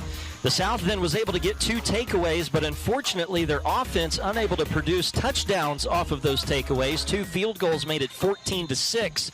The North still in front, and Courtney Davis not done in the first half. Yeah, you saw him on that play, run the ball, then take it out and go get a touchdown for himself. That made it 21-6 at the time. The North with the lead, and then the South able to get a little closer on this beautiful throw from Quinn Neiman to Cody Roberts. Yeah, one of the first time that the South was able to take a turnover and score it, turn it into touchdown points. And the North would cap off the scoring in the first half of play. Jalon Johnson, the running back that we highlighted for you at the top of our broadcast out of Battlefield High School in Virginia, getting the short 5-yard touchdown run. And at the half, it's the North 28 and the South 13. The North is poised to get the ball to start this third quarter. Jesse, how important is a stop for the South defense coming here out of the half? It really is. You want to be able to set that tone, right? Get some momentum back. Come out and get a stop on Team North to get the ball back for your offense so that you can try to begin to start a drive. All right, going at halftime, you want to make the adjustments, have your coaches say, all right, this would work well for us, this didn't work well for us. How can we adjust to get ourselves in a better situation? But they better come out and they better be ready in the second half, because Team North has found a rhythm again like they did earlier in the game. Yeah, Team North has had Asheru, Caden Anderson, and Courtney Davis in as quarterback, and all 3 of those guys have really had some productive drives as the signal caller. So the South defense has its work cut out for them in the second half. It's going to start with stops, and then their offense will have to find a rhythm and try to produce some points to get back into this football game.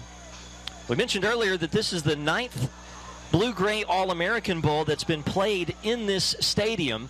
The North and the South have split the first 8 matchups, 4 wins apiece. And you know that Coach Dick Bell for the North, head coach Ken Stills for the South, both of those guys, Jesse, really want to win this football game. At the heart of this, it's an individual effort, right? This is an opportunity for individuals to come, play in an NFL stadium, be coached by former NFL veterans, get some things on tape to perhaps move on and play college football, but at the end of the day, you want to win the football game. You absolutely do. There's a competitive spirit that runs through all of us, especially these coaches and these kids. So they want to go out there. The kids want to win. The coaches want to win. So it's going to be a very competitive second half. And so we will have the kickoff here coming up in just a moment. The South will be kicking off to the North. The North able to get touchdowns in that first half.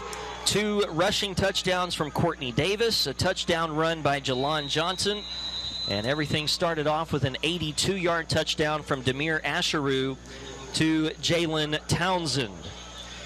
Connor Gibbs will send the kick deep. The North with 2 return men waiting back at the 5-yard line, and the kickoff is a good one from Gibbs. It will be muffed just inside the goal line and returned here by Amari MacArthur, and MacArthur will spin his way out across the 15-yard line, and that's where the North will start. Let's go downstairs for Laura Sadler.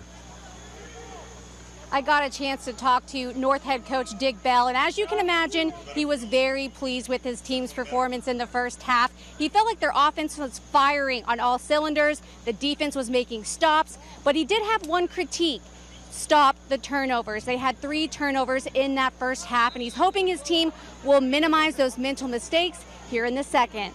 Ryan and Jesse. All right, thanks, Laura. Yeah, it's very rare to see a team give the ball away 3 times, Jesse, in a first half and wind up leading by 15 after that half. But the North able to pull off that feed, and now will start 1st and 10 from its own 18-yard line. Courtney Davis with a quick throw, and the pass caught by Amari MacArthur right here in front of the North bench for a first down across the 30. Yeah, to turn the ball over 3 times, that means your defense is playing really well for you to still be in the league. But it also helps when you get out to a 14-0 lead early in this game. It gives you a little bit of a cushion. And coming out in the second half, you see Team North, the quarterback Davis, make an easy throw, right? We call this kind of an extended handoff. Just right up 5-7 yards, just put it on the receiver, allow him to gain some yardage. You start out good, second down.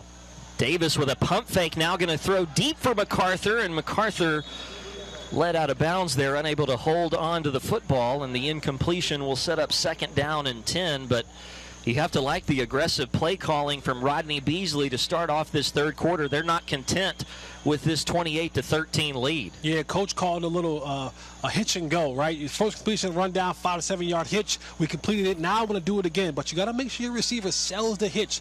Don't just run without really breaking down like you're going to run the hitch and run by the guy. Almost there, but not quite. Davis comes under center on this 2nd down play, and that didn't quite have the fluidity to it that the North was looking for. Zach Montgomery got the handoff, and he's going to be tackled for a loss as we take another look. That might be, you never know here, but it might be one of the first times that Davis has ever come under center. And it winds up being a loss of about 3 for Team North. It's funny, that's now foreign. Yeah. Right? To have guys underneath the center is a foreign thing for a lot of these players. And to your point, that might have been the first time that Davis has ever taken the ball out, from a high school underneath center. 3rd and 13. Davis with a sidearm pass that is intercepted. Picked off by the South at around the 40-yard line. And stepping in front of that pass was Matthew Miller, a linebacker from Bronson High School in Florida. And Dick Bell, his proclamation at halftime that we need to stop turning the football over, well, right on cue, the North gives it away on their first drive. There's a couple quarterback one-on-one rules, right? The first one is make sure everybody knows what to do before they break the huddle. The second one is to make sure everyone is lined up right. And the third one is take care of the football. And if you want to add a 3B to that mix is don't throw back across your body inside. That's all the defenders are in there, and you don't have the arm strength. You guys watch Patrick Mahomes and they watch Herbert, and they throw the ball back across their body. They're not quite ready to do that at this level, and it led to an interception. And Javion Roscoe with a good start to this drive for the South. The running back from Grissom High School in Alabama is going to gain 11 on the first snap of this drive, and the South off to a good start with a first down to the North 29-yard line. Now, so far in the first half, the first 2 turnovers that the Team South got, led to 6 points, right? Then they got the third turnover, and they actually got a touchdown off of that one. Here they are with their fourth turnover within kind of fringe red zone area. This is imperative for them. They're going to win this football game. When you're gifted these turnovers, you got to score touchdowns and not just field goals. And here's a handoff on a sweep. Good blocking at the point of attack, and slipping through a couple of tackles is Cedric Allison with another strong run to the 21-yard line. Gains about 8 there on first down. And Allison has looked strong here in South Florida this afternoon. Yeah, good run by the running back right there, stringing that thing out. You talk about being slow to and fast through. I want those blocks to develop. I want those things to be set up. And when they are, I have to put my foot in the ground and get north and south right now if I want to have prosperity. You saw that happen right there for an 8-yard gain. Team South moving the ball in the red zone territory. What you want to see from them coming out in the second half of that turnover. Quinn Neiman in the shotgun here with 2 running backs and 2 receivers. Playbook open on 2nd and 3. And Neiman will drop back and pass, just dumps it off in the left flat. This is Allison who turns the corner with a first down inside the 15 and goes out of bounds down around the 10-yard line. Allison showing some pass catching ability out of the backfield and the speed to get to the edge. Yeah, good pass. Ball out in front, makes the catch, and he says, God blessed me with a little bit more speed than he blessed you, and I'm going to use it right here. Turn the ball up the field, got a first down. Now Team South in the red zone. Let's see if they can turn it into points. This has been a great start to the drive. Arlo Henderson, NFL veteran with the Rams, is the offensive coordinator for the South. And they have scripted out a good opening drive here in the third quarter. First down at the north 14-yard line. And a busted play here. Neiman is just trying to get back to the line of scrimmage. And it looks like he will. No gainer on first down to bring up 2nd and 10. Some communication there. Someone turned the wrong way, whether it was quarterback or running back. But when you get this thing going, you got a good rhythm. You don't want to have those mistakes where you basically just wasted it down because of the mechanics and which way to turn and who was supposed to turn the right way or the wrong way. And you blew a play that could have ended up disastrous for you if you turned the ball over, which we saw happen earlier in the game. Hopefully they can get back, figure this thing out so they don't have that mistake again. Things just get way more imperative down here in the red zone, don't they, Jesse? Just everything is heightened with that extra defender back there, that 12th defender in the back of the end zone. Things get a little bit more scrunched. It'll be 2nd and 10 from the 13-yard line. Neiman will go back to throw and will go to the end zone. Has a man in the corner, but it's incomplete, just out of the reach of Cody Roberts, who caught a touchdown earlier and had a real shot at an opportunity there, but it'll be third down coming up. Yeah, they went back to the post corner. You watch the receiver. He gets on the inside, 3 steps to the post. He gets that cornerback to bite on that, and then he breaks out to the corner just a tad outside of his reach, but a good route. Decent throw by the quarterback. If he can take a little bit off of it, you might have another touchdown for Cody Rhodes right there. So here's a big third down play for the South. 3rd and 10. They can get a first down without scoring if they get it down to about the 3-yard line of the north. They're giving some cushion on Roberts to the bottom of your screen. And Neiman will go back to throw. Looking to the left, now rolls to the left. And that pass deflected and nearly intercepted.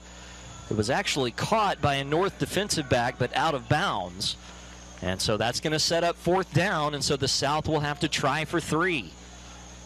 And that's the part that's been, I guess, disappointing for the South offense, is that you've been gifted 4 turnovers today and relatively close to your, 2 of them has been in the red zone, 2 of them haven't, and you've been able to not be able to get touchdowns out of them, which would have given you an opportunity to lead this game.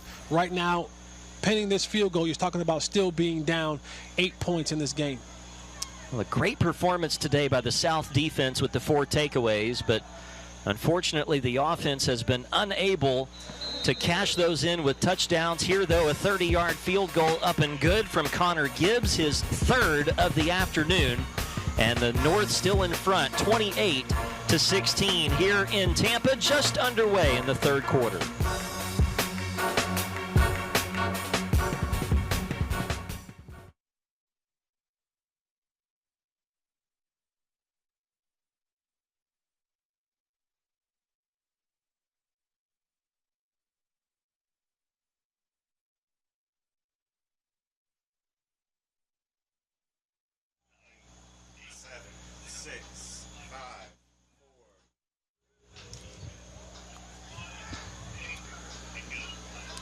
Just underway in the third quarter here in Tampa at Raymond James Stadium for the Blue-Gray All-American Bowl. The North still in front of the South by 12. Matthew Miller with the interception for the South, but unfortunately the South unable to get it in the end zone. They settle for a 30-yard field goal by Connor Gibbs, and now Gibbs with the ensuing kickoff into the end zone for a touchback. The North will start at its own 25-yard line. And you know, the one thing that you can say negative against the North here today, Jesse, is they have not been able to protect the football, but they have another opportunity here, and they'll have Jelon Johnson in the lineup. And it's very rare that a team who's winning the turnover battle is losing the football game. But to the North's credit, their defense has truly stepped up and bailed their offense out after they've committed the turnovers and not allowed Team South to get into the end zone.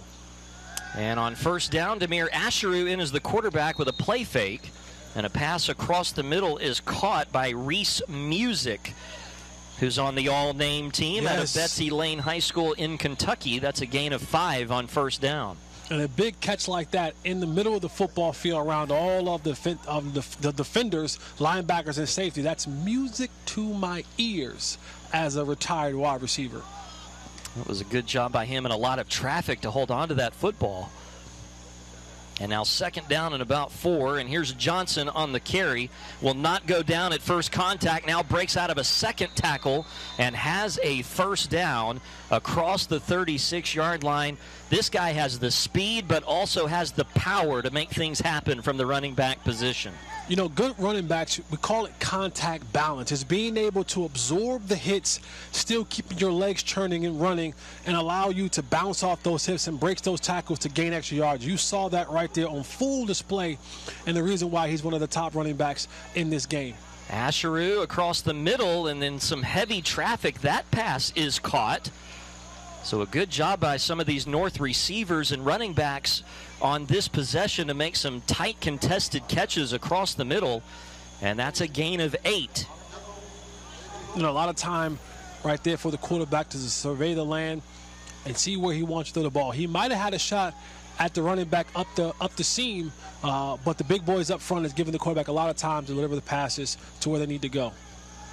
Johnson again on the carry and will scoot ahead a few extra yards again after first contact, get up to midfield for another first down, and Jelon Johnson starting to impose his will on this football game. Absolutely. I'm no fortune teller, but I just have a feeling that the way that Jelon Johnson is running this football, he's due to break one open. He's due to find that crease, and when it gets to the second level, it's going to be real hard to bring him down. So he may break one. Watch for him right now to run this route out of the backfield as a receiver on this outside linebacker. Play fake, Asheru back to throw. They're going to dump it down to Johnson in the flat, and the South does a good job to converge on him. Tackle made pretty quickly there by Brandon Beckham, a defensive lineman from Pace High School here in Florida. Gain of just about 3, and it'll bring up second down. They've lined Jelon Johnson up in this wing formation, and he's been matched up with the linebacker. The last time they missed him down the field, they may come back to it again, but he has the advantage there. Asheru with a quick throw across the middle, caught, first down inside the 35-yard line.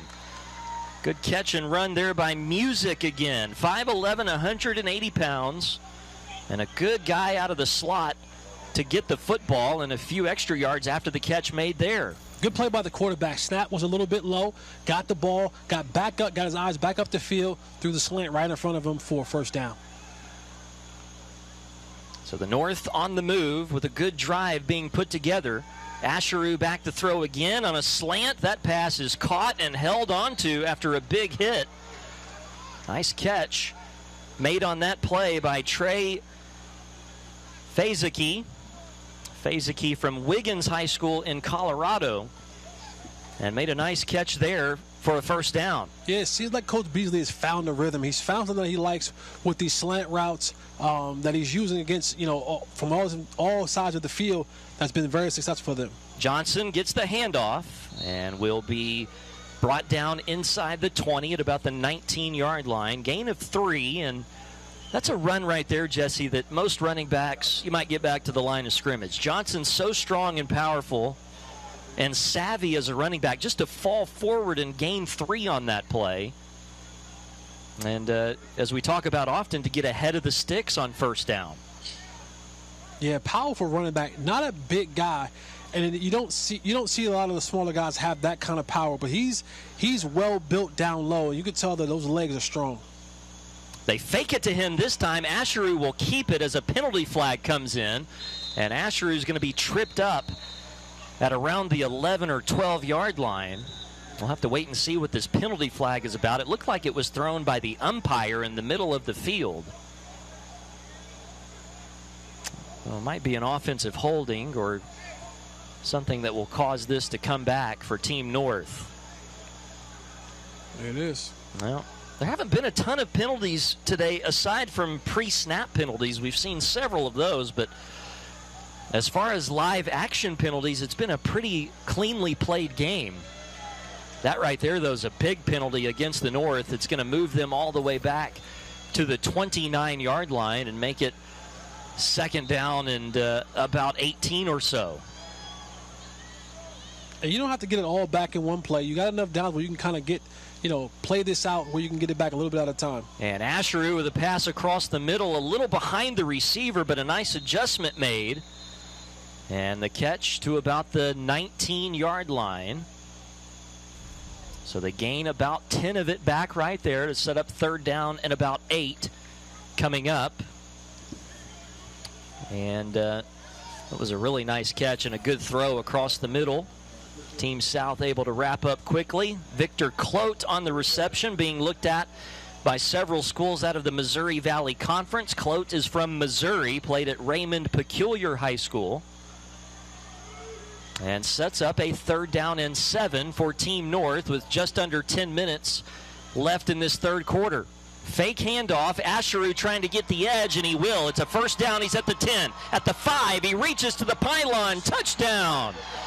Demir Asheru, a 20-yard touchdown run off of the fake, and the North now in front 34-16. RC, you talk about how Jelani Johnson was getting those tough runs, right? Those 3-yard runs, those 5-yard runs. And what ends up happening, the same thing happened earlier in the game with Davis when he was the quarterback.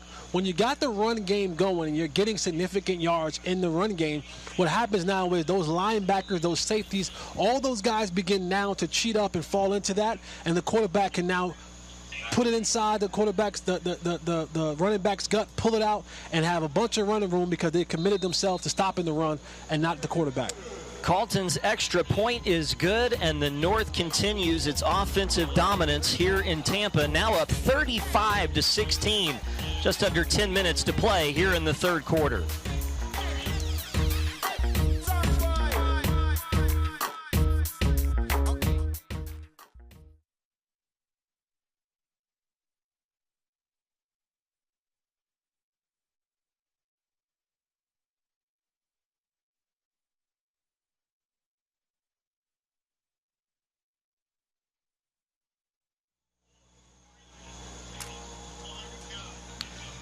Back in Tampa, 35-16, the North with the lead. Big turnover discrepancy in this game in favor of Team South, but up on the scoreboard, it's right now the North with the big lead of 19 points. And Demir Asheru, the latest quarterback to get a touchdown run off of a great play fake, and then showing the speed to get to the corner.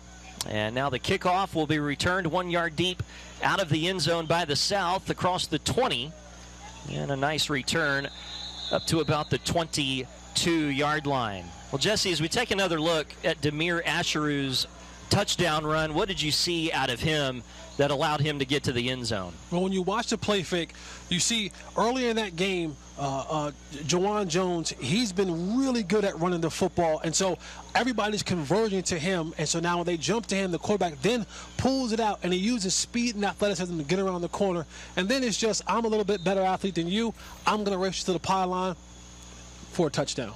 A really good, savvy play there by Asheru at the end of that run to switch the ball from his right to his left hand and reach it across the pylon for the touchdown. And so now Team South looking to respond. We're still early in this third quarter with a lot of football left to be played, and a good start to the drive as Jonathan Jackson, who's been a spark plug out of the backfield for the South, will get a first down up to the 35-yard line and a gain of 12. And Team South has done, great jobs at different points in time of this game. Their biggest problem is when they've gotten into the red zone and they've gotten to that scoring area, like we talked about earlier, that space is now condensed, and what the freedom that you had with the open space out in the field, you don't have in the red zone, and they've just been unable to get in there and score a touchdown. They dropped the touchdown earlier, but just overall, they haven't been doing a good job in the red zone.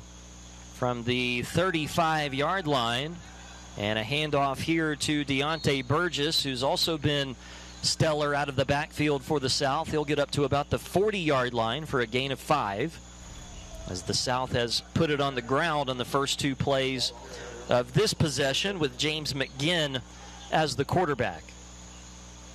The South under Coach Arlo Henderson being pretty creative in the running game. We've seen that Statue of Liberty type play a couple of times already in this game, just trying to make sure that the North keeps their eye integrity intact. And now second down and about 5.5. McGinn will turn and hand it off again. And one more time across the 40 up to about the 42-yard line goes Jackson. And that will set up third down and short. 3rd and about 2 coming up here for the South. And a really important third down as the South tries to keep this drive going, down 19 halfway through the third. And that's some good tackling by Team North. You see it come up, make the stick, for a little gain right there, and it puts them in a situation now 3rd and 2.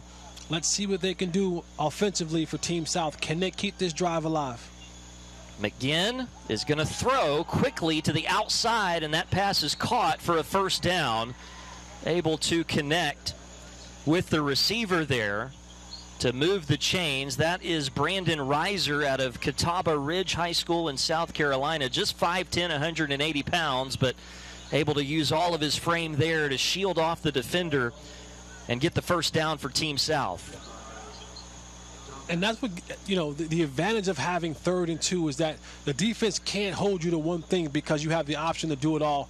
That time right there, they chose to run a little hitch route, and it's complete for a first down. There's Burgess running outside the numbers with a good carry on first down, and the South continues to methodically move the football down the field. That's a gain of 7 for Deontay Burgess.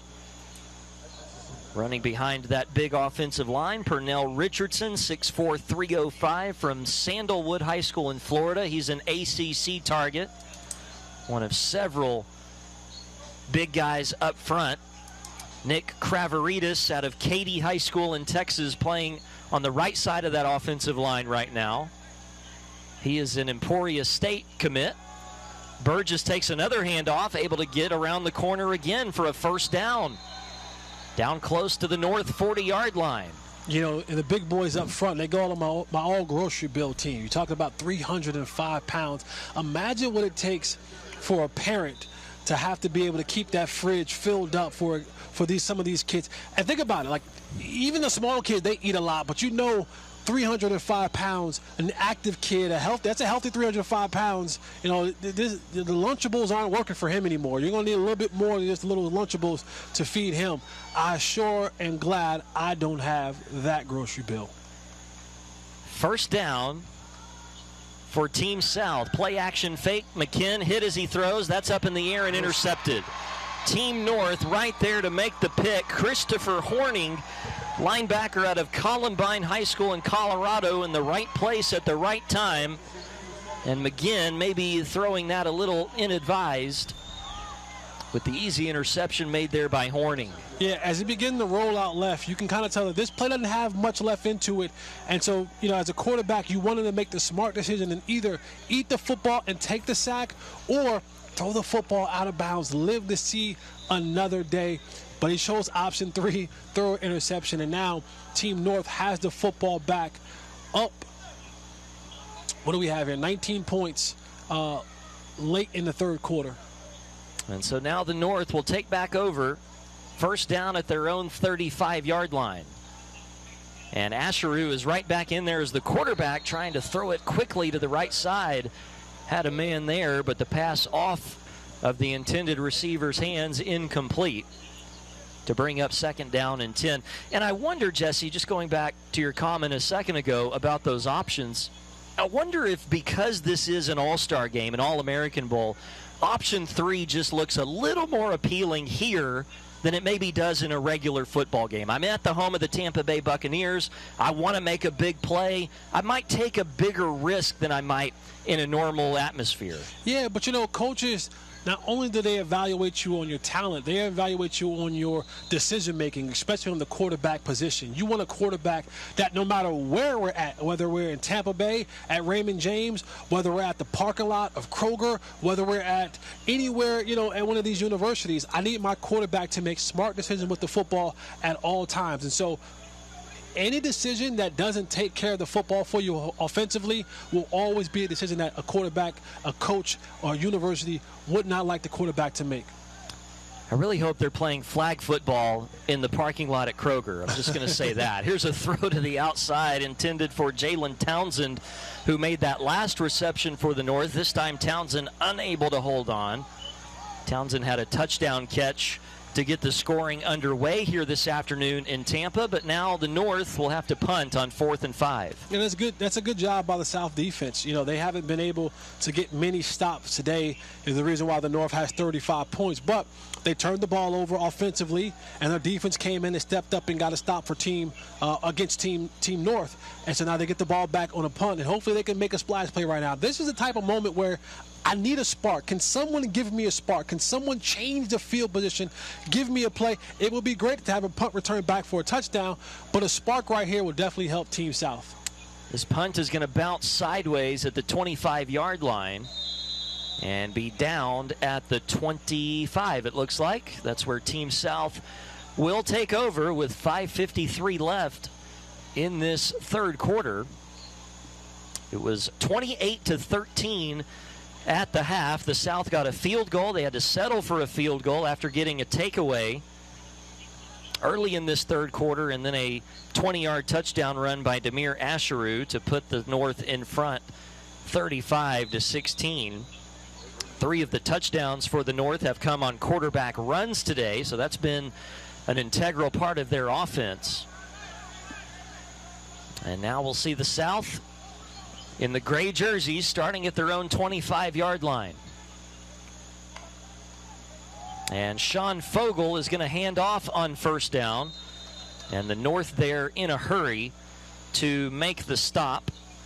Christian Barney made another tackle for the North after a gain of just 1. You made a great point, Ryan, and the quarterback being an integral part of the offense. You see it so much now in the pro level. Look at the Philadelphia Eagles, and we talk about this as playing 11-on-11 football. A lot of times the defense will have the advantage with the pocket quarterback 10-on-11 because the quarterback is not a viable option. You see these quarterbacks today, especially on Team North, they make you play 11-on-11 football, and if you forget about them, they can go and score touchdowns for you with their legs.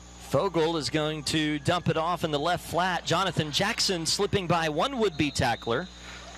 And we'll get up to about the 32-yard line. It's going to set up a manageable third down here for the South. And to your point, Jesse, you look at the negative case of that yesterday with San Francisco, and Brock Purdy had to come back into that game in the second half, and he was really no threat at all. And you saw the dimension of that San Francisco offense just completely deteriorate when you don't have to account for the quarterback really as a passer or as a thrower. And that's one thing that the North has really done a great job of today, is use their quarterbacks in the running game. That has really led to a lot of their success. Up 19 with just over 5 minutes remaining in this third quarter. Fogel is in the shotgun. Big play here for the South, trying to keep this play or this drive going. Fogel has time here across the middle. That pass complete up to midfield. One of the more effective pass plays we've seen today out of the South is caught by Hayden Weiss, a receiver from Turlings Catholic High School in Louisiana. A gain of 16 and a first down.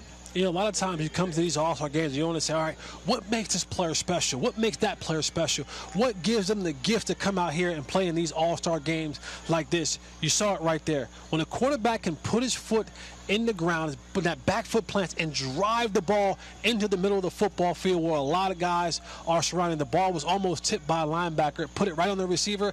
That's what's special about some of these quarterbacks, and you saw that on display right there. Vogel again with a quick drop, and this pass is caught by Tyson Gast. Similar looking play, and Gast to the 33-yard line for a gain of 17 more in back-to-back.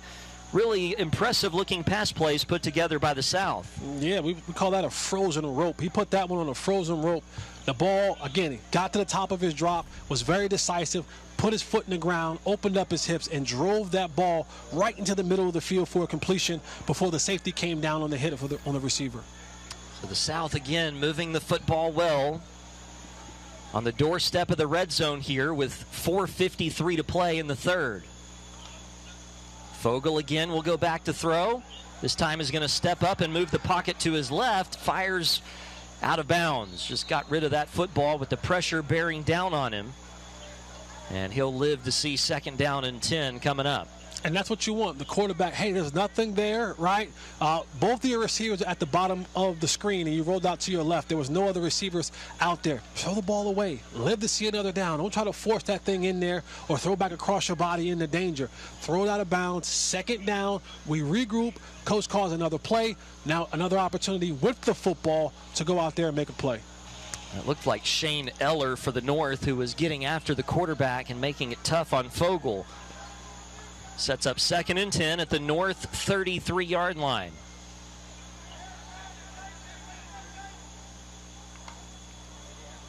And a handoff up the middle. This is for Javion Roscoe. Roscoe from Grissom High School in Alabama will gain 3 to set up 3rd down and 7 for the South. That's sort of been the MO pretty often today for the South. Throw on 1st down. And if it's incomplete, try to run on 2nd down to set up a 3rd and more manageable. They're putting themselves in 3rd and long pretty often today. This is 3rd down and 7. They'll have 2 receivers and 2 running backs. A 3rd receiver in the slot to the right. And Vogel back to throw. Has a clean pocket. And is going to lob one towards the end zone. What an interception is made down around the 1-yard line. What a play made right there by the North. That is Javen Sewell out of Cass Tech High School, all the way from Michigan. He's a MAC target and made a great play on the football right there. Yeah, he's in off coverage right there. So his eyes are locked in at the quarterback. He's watching the quarterback the entire time, keeping the receiver in front of him, and he's saying, if you throw this ball over here, I'm just going to go up there and pick it off. He goes up at the highest point, gives himself an opportunity to get a touchdown. You know, from the quarterback perspective, you got to kind of see that. You got to watch the guy and say he's in off coverage. So he's watching everything that I'm doing back here, and nothing, you know, he's not worried about a fake. He's not worried about anything beating him behind him because he's already 10 yards off. And so for the quarterback, you got to find a different option to throw to. Well, the bad news for Team North is they are backed up here, and they may not get out of their own end zone. Looks like they were just able to on that run around the right side to the half-yard line. They're going to lose about 1.5 yards.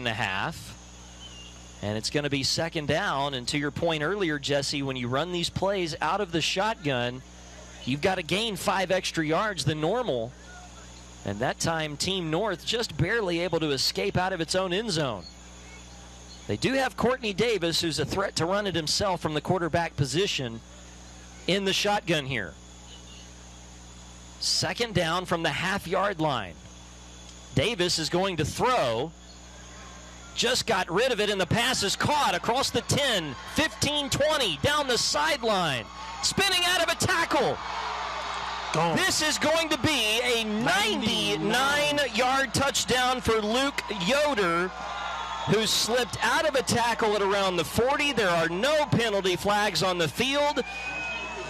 A touchdown for Yoder, the receiver out of Fairless High School in Ohio, and he earned every bit of that 99-yard touchdown. I want to say 99.5-yard touchdown right there. That was a great play, great pass from Davis to Yoder, and then Yoder did the rest. He said, listen, get me the ball, I'll figure out the rest. Breaks a tackle, runs down the sideline for 99.5-yard touchdown. As we take a look at this, Davis had pressure bearing down on him, just barely able to get rid of it before the pressure got home. And then right around there at the 40-yard line, it was Yoder able to spin out of a tackle, and there would be no one else eligible to catch him. A 99-yard plus touchdown. And the North is putting it on the South here in Tampa. The extra point here from Michael Calton is up and good. And it's 42-16 now. Coach Dick Bell and Rodney Beasley have their team out in front as we take another look at the touchdown. Yeah, the offensive line, gave Davis a little bit of time in the backfield to allow him. Look at the toe tapping. Allow him to get the ball out to Yoder.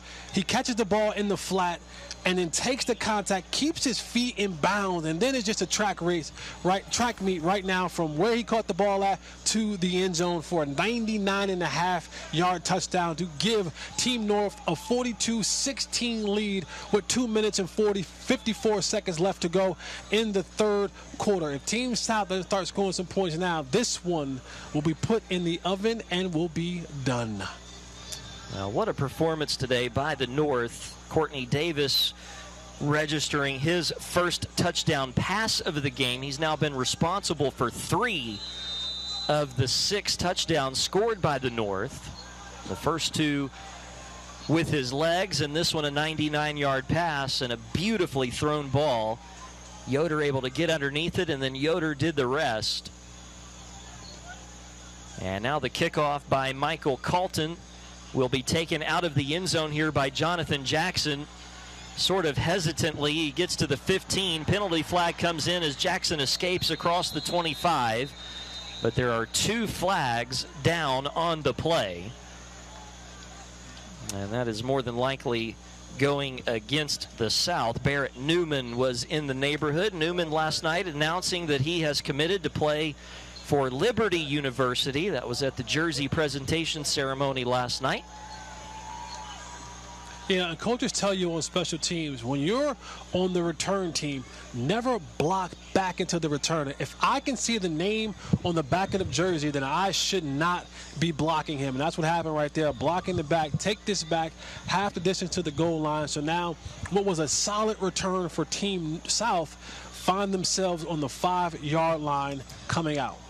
That's sort of just been the story of the afternoon for the South. They've had a few things go their way. They are winning the turnover battle by a big margin, but on the scoreboard, there's a different story.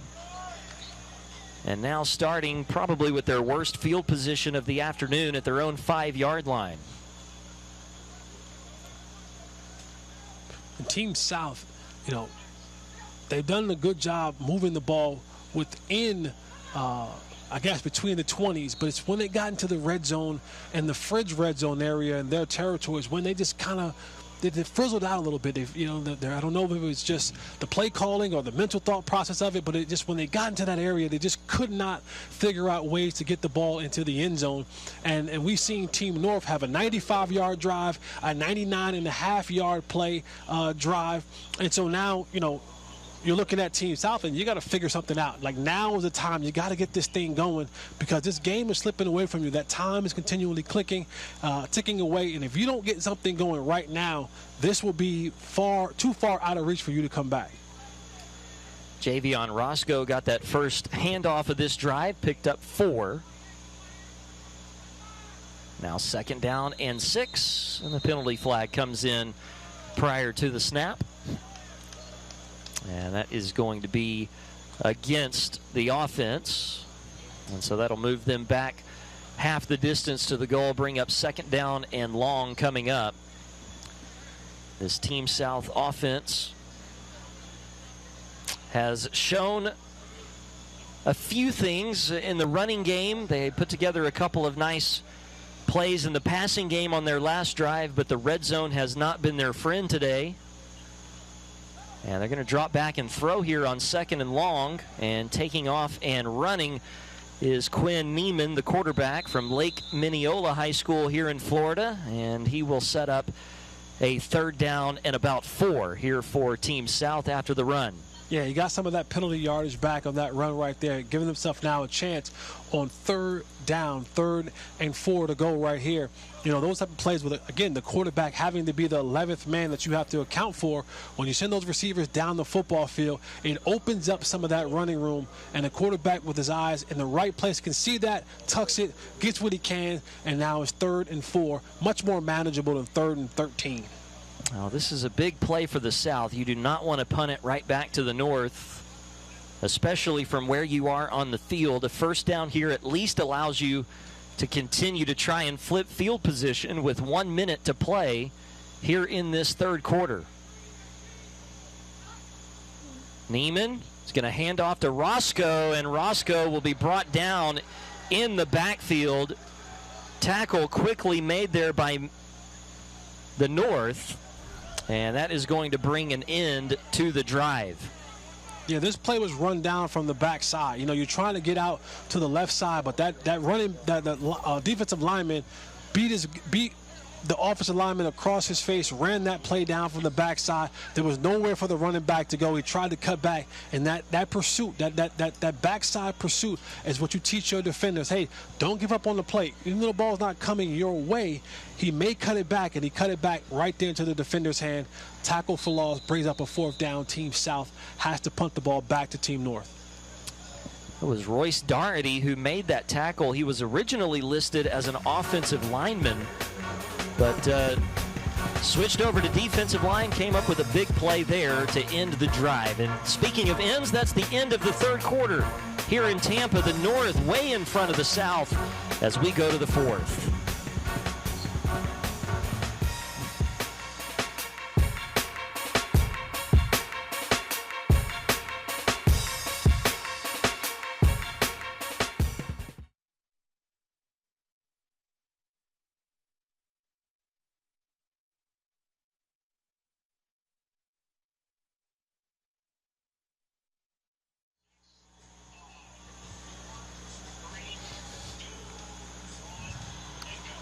Back in Tampa, where the 4th quarter will begin here in just a moment. But first, let's throw it down to Laura Sadler.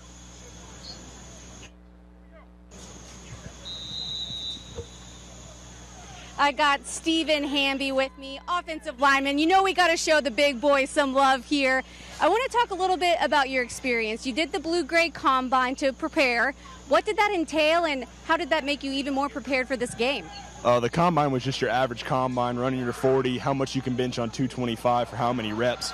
But with the one-on-ones, I really learned, there's a good talent out here, and they really pushed me, to get better so I could come here and play. And it was just, there were some good people there. It may be hard for people to realize this, but you guys have only practiced 6 hours together. That's it. Has it been easy to come together as a team because of the level of talent, or has it still presented its challenges? The first day, that was difficult. Getting new plays, learning your people, it was just, it was hard. But the second day, I think we just got better every day. Like Coach said, every day you got to get better. And that second day, we were working like clockwork, and now, as you can see with the score, we're doing pretty well. Doing very well indeed. Well, good luck with the rest of this game. Thank you, ma'am. And we're going to go off script. We have a special hello from Denmark. Hi, my name is Victor. I want to give a special shout out to my family and friends watching back home. I love you guys. Yeah, it's going to make a mile. Go Team North. Thank you. Thank you. We are international here at the Blue-Gray Bowl game. We'll send it back up to you, Ryan and Jesse. All right, Laura, what a pleasant surprise. Victor Rasmussen, all the way from Denmark, playing offensive line for Team North. He's from Diamond Academy in Texas. Got a chance to speak with him last night at the jersey presentation ceremony. Really nice young man, and glad to have him here at the Blue-Gray All-American Bowl. While we were downstairs with Laura, you won't believe it, but the South got a takeaway on a muffed punt. It's their 5th takeaway of the game, and so they have the football back, driving at the North 21-yard line, and a first down carry just picked up by the North. Julius Pascal made the recovery. And so the South with the football back at the North 21. I got to be honest with you, RC. I don't think I've ever been a part of a football game where one team turned the ball over 5 or 6 times and they've had almost a 20-point lead. I don't think I've ever been a part of over a 20-point lead. I don't think I've ever been a part of a game where that's happened. This is a unique situation where, Team North has turned the ball over that many times in the course of a football game, but lead the football game 42-16. They've only punted twice today. Every possession for the North is ending either in points or turnovers. And you're right, I've never seen that either. Just more evidence that you just never know what you're going to see when you show up to the stadium. A wild game here so far in Tampa, just underway in the 4th quarter. And back to throw is James McGinn, tries to dump it off and does to Deontay Burgess, and Burgess sidesteps a few defenders, still on his feet inside the 10, and reaches down for the 7-yard line. A good, strong run after the catch by Deontay Burgess sets up 1st and goal for the South. And to go back to Laura's special shout-out, it just tells you how far the game of football has come and the reach of the game of football has had. We're talking about from Denmark. Like, you don't think about football being a popular sport in Denmark, but this thing has begun to reach places and levels worldwide. When I was coming up, you didn't hear about football being in all these places, and now, with social media and the internet and all that kind of stuff, you see that football has now a global reach, and more kids are taking on football as an extracurricular activity. There's a handoff to Burgess, and he's going to be dropped for a loss back to the 9-yard line as the North got into the backfield quickly there. And I wonder what contribution the NFL has had to that also, being intentional about playing games overseas in Europe. We've seen first in London, now in Germany. They've played games in Mexico City as well. So the NFL is consciously trying to make this an international game. No, absolutely. I think they're trying to follow suit to what the NBA did with their game nationally. Back in the early 90s, talk about the dream team, where the basketball began to travel abroad and it really started kind of getting the popularity of basketball to grow. And now the NFL is beginning to do the same thing with putting these football games in all these different countries and allowing the game to grow and flourish, and the game to be seen and enjoyed by people outside of the United States of America.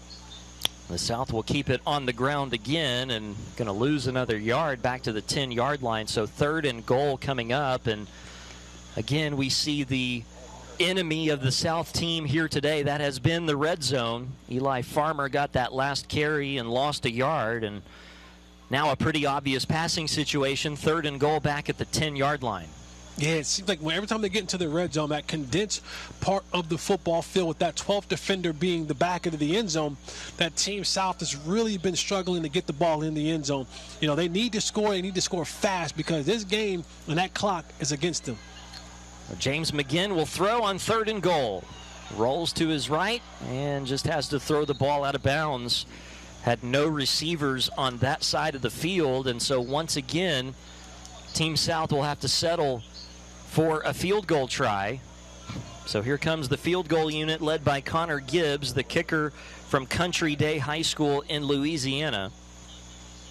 Gibbs has been good on all but one of his attempts so far today, is a 3 out of 4. And this will be a 27-yard attempt. He's been good from 23 and 25 and from 30 so far today. And the kick by Gibbs is good. And that will move the score now to the North 42 and the South 19, just underway in this 4th quarter. It's a great debut for Gibbs. Every time they've gotten to the red zone, he's had to come out there and kick field goals. He's done a great job in doing that. I wish he was kicking extra points. I think Team South will wish he was kicking extra points instead of field goal, because they've gotten into the red zone many times with all of the turnovers from Team North. They just seem to cannot get into the end zone, and that's kind of hurt them this today in this ball game, not being able to turn those interceptions over to touchdowns.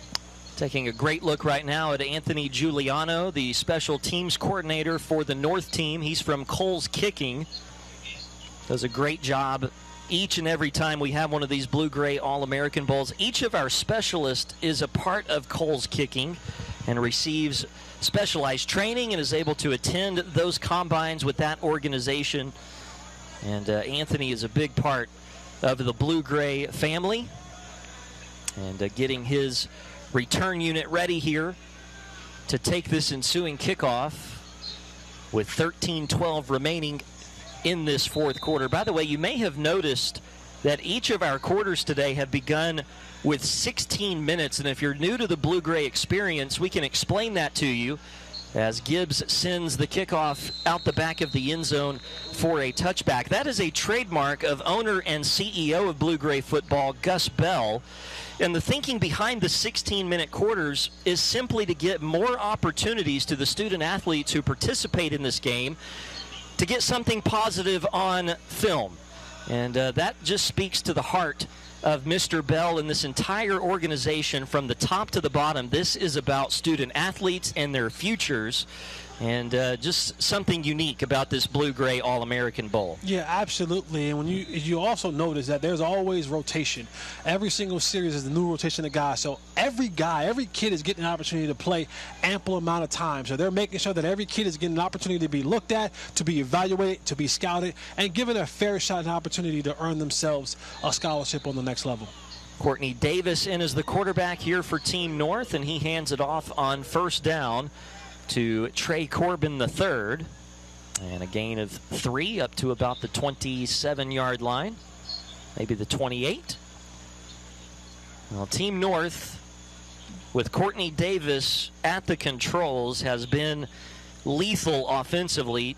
2 touchdown runs by Davis, a 99-yard touchdown pass from Davis to Luke Yoder.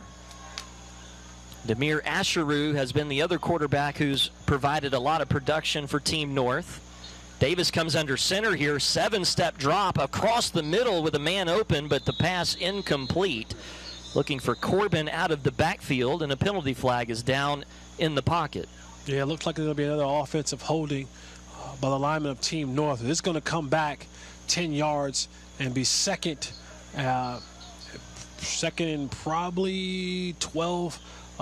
Quarterback in the pocket. Sometimes, for guys up front, the offensive linemen, it gets difficult when you have a mobile quarterback, because you're always trying to figure out, where is he at behind me? There's a clock going off in your head. 1,000, 2,000, is the ball out? And then you have a mobile quarterback in the back, and he extends plays, and sometimes he's at your left, sometimes he's to your right. And so as that defender begins now to disengage, if you're holding on to that jersey or holding on to those shoulder pads, it makes for an easy call for the referee to call holding. But sometimes that goes on the quarterback, because just being mobile can throw those offensive linemen off key when they're trying to block for you. A couple of guys of note down on that defensive line right now for Team South. Xavier Perkins, number 51 out of Berkeley Prep in Florida, has over 10+ FBS offers to play at the next level. Here's a screen to the left, and that is dropped and incomplete. They were looking to get Victor Clote involved in the offense. It'll set up 3rd down and 17. And then playing on the interior of that defensive line is Cade George out of Alatoona High School in Georgia. And tomorrow is his 18th birthday. So happy early birthday to Cade George. What a way to spend your 18th birthday here in Tampa. Absolutely. Happy birthday, young fella. What it is to be 18 years old again. Do you know what I was doing at 18 years old? Oh, you don't. I don't even want to know. It's probably best. It's a family show. It's a family show, and they don't need to know what I was doing at 18. Well, 3rd down and 17, and this is going to be a delay of game penalty against the North. They were not set and ready to take that snap. Oh, it looks like. Did they get a timeout first? Yeah. Okay, so a timeout first by Team North. Well, the North in control, 42-19. Still early in this fourth quarter. We're going to return to Tampa here in just a moment for 3rd and 17.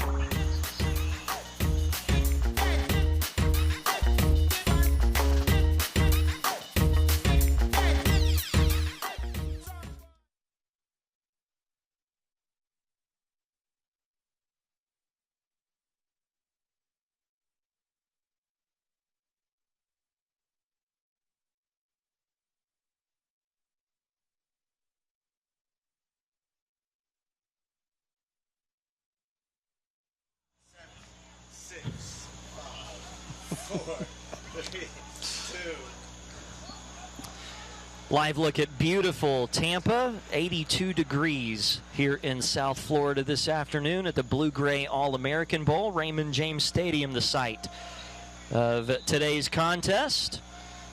On just a beautiful afternoon for some high school football.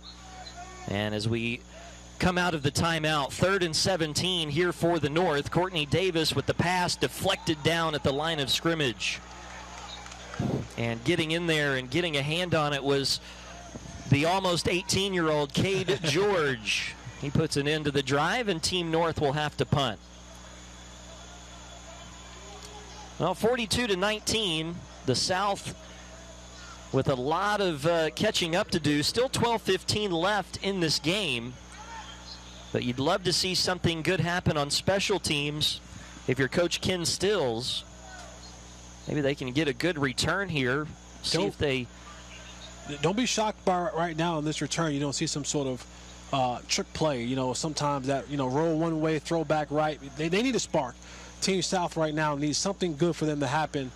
So you know, take everything into account when you're looking at this return for Team South. And penalty flags in before the snap. It's against the North, so they're going to have to back up even further here. The punter, Daniel Deneen, was already standing just outside of his own end zone, so he may now have to step over the goal line and set up inside the end zone, and that's exactly what's going to have to happen. So a really good opportunity here for the South to get some good field position. Aaron Jackson and Jonathan Jackson back deep to return. And the punt is short.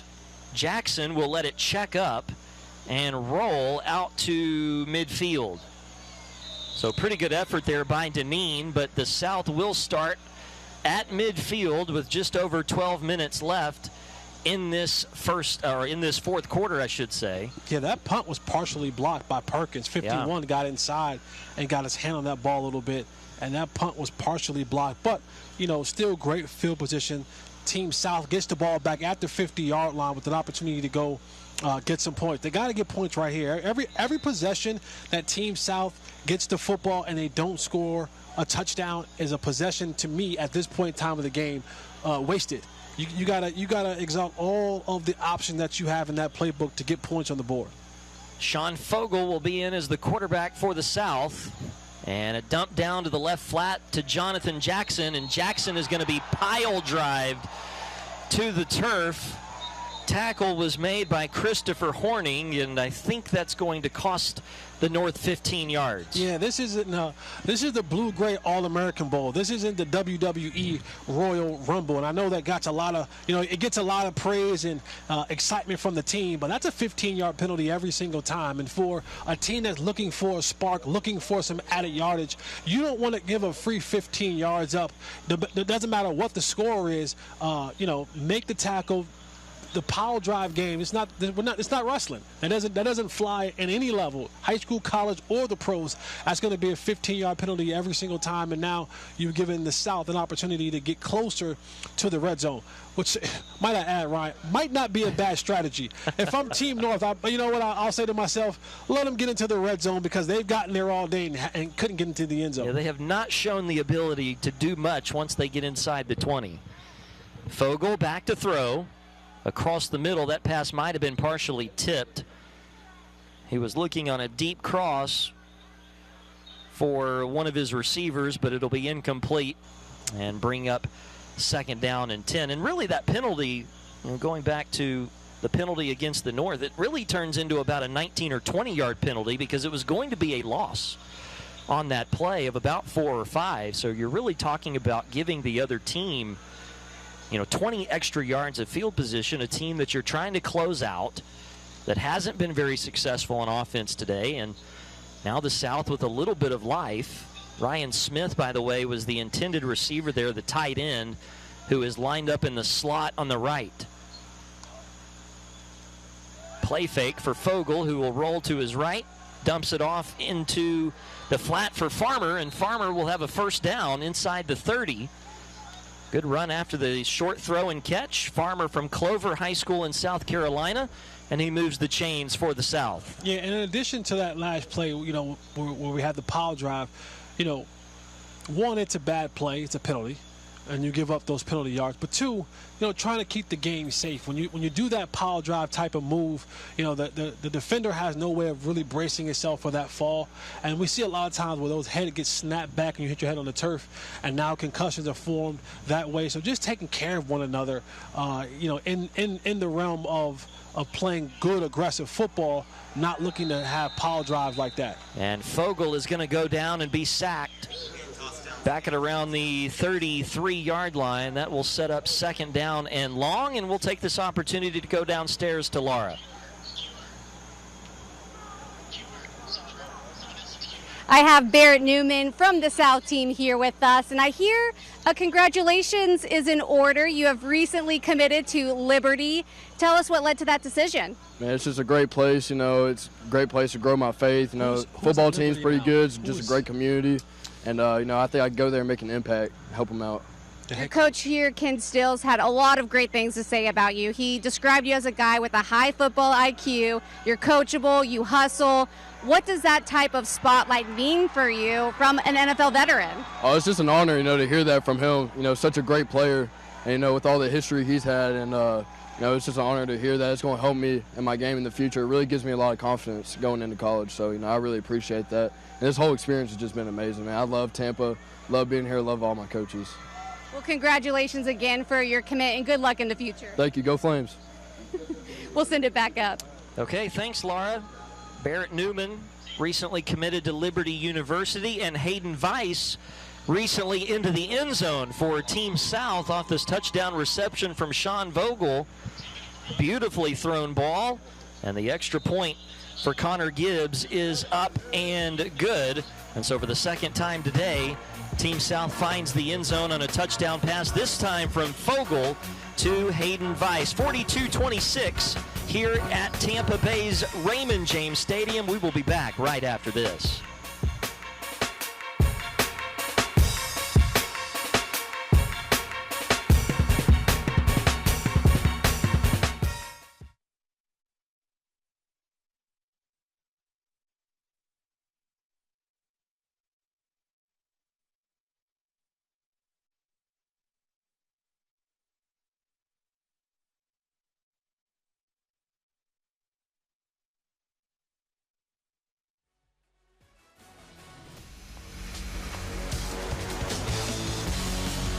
.49 left in the fourth quarter here in Tampa.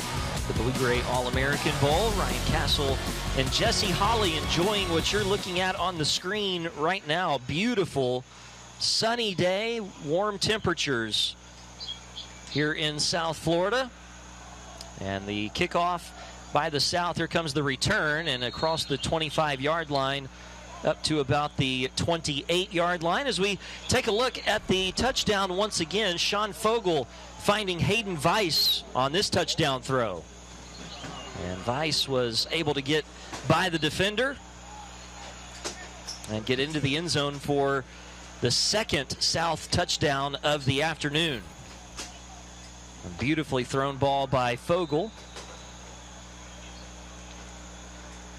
And so now the North still up by 16 with 10:44 left. Still a lot of football left to be played here inside Raymond James Stadium. And Demir Asheru will be the quarterback. First down option pitch to the right. And a nice run across the 30 to turn what looked like might be a loss into some positive yardage. Jake Gill, the running back from Norwayne High School in Ohio, with a gain of 2. And for Team North right now, you just think about protecting the football, right? 5 points of pressure. If I'm a running back, 2 hands on the football when contact gets near, you know, trying to fight for extra yards. That's not needed at this point in time, because now the defenders are going to be trying to come, knock the ball out, strip the ball out. They need to turn the football over really bad. So protect the football with 2 hands when contacts get there. And for the quarterback, if it's not open, don't force it. Throw it out of bounds. Take the sack. It's okay to punt the ball away right now. You don't want to give them a turnover in plus territory. And I'll add to that list, Jesse, don't commit penalties. Yes. Unfortunately, Team North just did. Holding against the offense is the call. So wipe off that run by Gill. Would have been 3rd down and a couple. Instead, it's going to be 2nd down and about 16 or 17 coming up. Just right at 10 minutes remaining in the football game. And you're right, if you're Team South, you're just looking for a stop. You'd love a takeaway. If you could get your 6th of the game, that would be ideal. But really, if you can just force a 3 and out, that would be okay too. And they're off to a good start. They've backed up Team North to 2nd and 18. Asheru in the gun with 2 running backs. And they're going to go to the air here on 2nd and long across the middle, and nearly a completion. Not sure who exactly that was intended for. It looked like it might have gone over the head of the intended receiver, but Jalen Townsend on the back end there, Jesse, nearly made the catch. Yeah, but again, those are one of those plays right there where, you know, as a quarterback, give me the safe throw, right? Give me the safe throw. Make a throw that I can complete to keep the change moving. Now you're talking about 3rd and 18 and the clock is stopped. That's the last thing that you want for Team South, is for the clock to be stopped. You're down, in the change, 3rd and 18. So just take the safe throw, get positive yardage, keep that clock rolling, so that they have to use their timeouts or start thinking about using timeouts at some point in time in this game. Asheru's going to throw again on 3rd and long, escapes out of the pocket, and now will take off himself and will have a 1st down across the 38-yard line.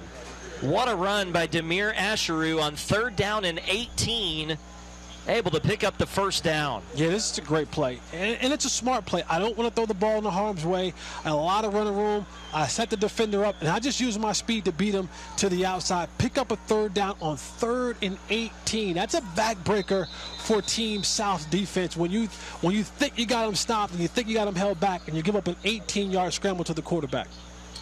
Team North continuing to get in its own way here. Another false start penalty to bring up 1st and 15. Well, what a run by Asheru to keep this drive going. Like you just said, Jesse, Team South on the precipice of probably getting the football back, and instead, more time's going to come off the clock, and your defense has to be out there and expend valuable energy for a little while longer. 1st and 15, handoff up the middle, and no room to run there. Mason Bowman got the carry and got about a yard up to the 36-yard line. And if I'm Team South, again, every time the running back gets the ball, I'm trying to strip it.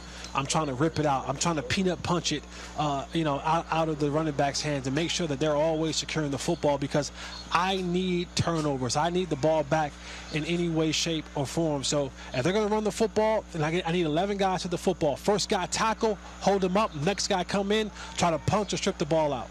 Asheru with a nice touch pass to the left sideline. That is caught near a 1st down. Catch made by Victor Clote, I believe. And that is, well, let's wait and see. Yeah, we had a penalty flag down on the play, so this is going to be coming back. It's another holding against the North. You know, this game, I love football. Football has been good to Jesse Holly and his family. But this is one of those games where football sometimes can be so confusing, where a team leads in turnovers, a team leads in penalties, has a 20-point lead. You know, as a whatever the lead is, 19-point, whatever the lead is, it just doesn't make any sense. It doesn't make any sense for Team North to be up this amount of points with the amount of turns they've had and the amount of penalties that they've committed. Asheru will throw to the near side. That pass is caught. Torrance Washington with the catch. Short gain up to about the 30-yard line. It's going to be 3rd down and very long here, and another opportunity for the South to get off of the field. They're going to bring in a fresh unit here on 3rd down. 16-point lead for the North, and you're right, this game has been every bit of puzzling. with the way it has transpired here this afternoon. And for Team South, you got to remember that you have an athletic quarterback that you're going up against. So don't allow him to scramble. Rush lanes have to be intact, have integrity. Defensive ends, rush up the field, keep your containment. You want to keep the quarterback in the pocket. If he breaks containment now, you're looking at him being able to use athletic ability, and you probably don't have the linebackers to stay with him. We're going to take a look at some of the turnovers that we've witnessed here today. The South has numerous takeaways. Unfortunately, they just haven't been able to cash those in for touchdowns, but it's been all varieties. It's been interceptions, fumble returns, muffed punts. This Alec Hall interception nearly led to a defensive score. The South would finish that drive with a field goal. And then right here, another interception of Demir Asheru, just an ill-advised throw that was picked off easily. Again, though, the South having to settle for a field goal. And right here, the South giving it away themselves on another ill-advised throw and the interception by Horning.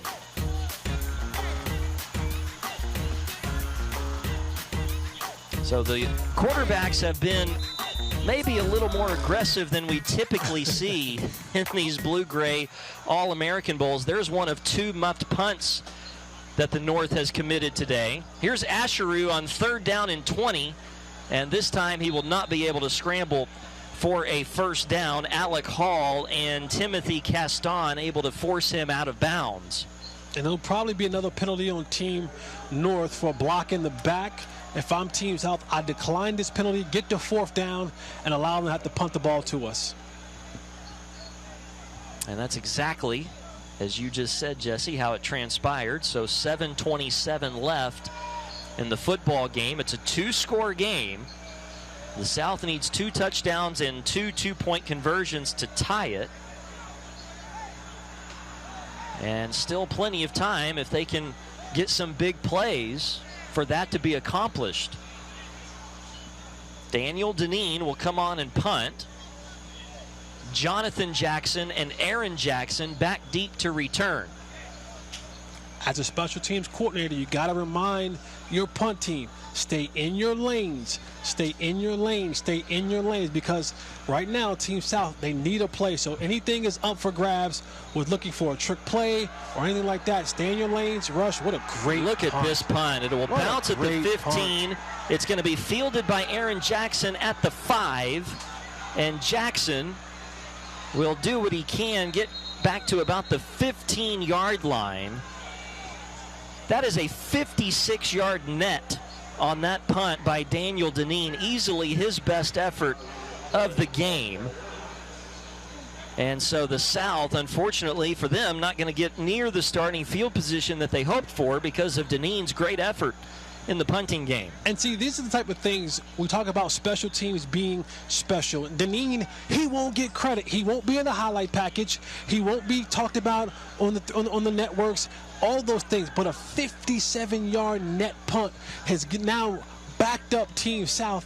Again, they're looking for a short field. They want to be able to make a play. Now they have to drive the ball 85 yards to pay dirt to get a touchdown. Well, that's a great punt from Team North to back Team South up. Quinn Neiman, the quarterback, will throw quickly to the right side. That is caught. Not much of a gain, though. The South is going to need big plays in chunks.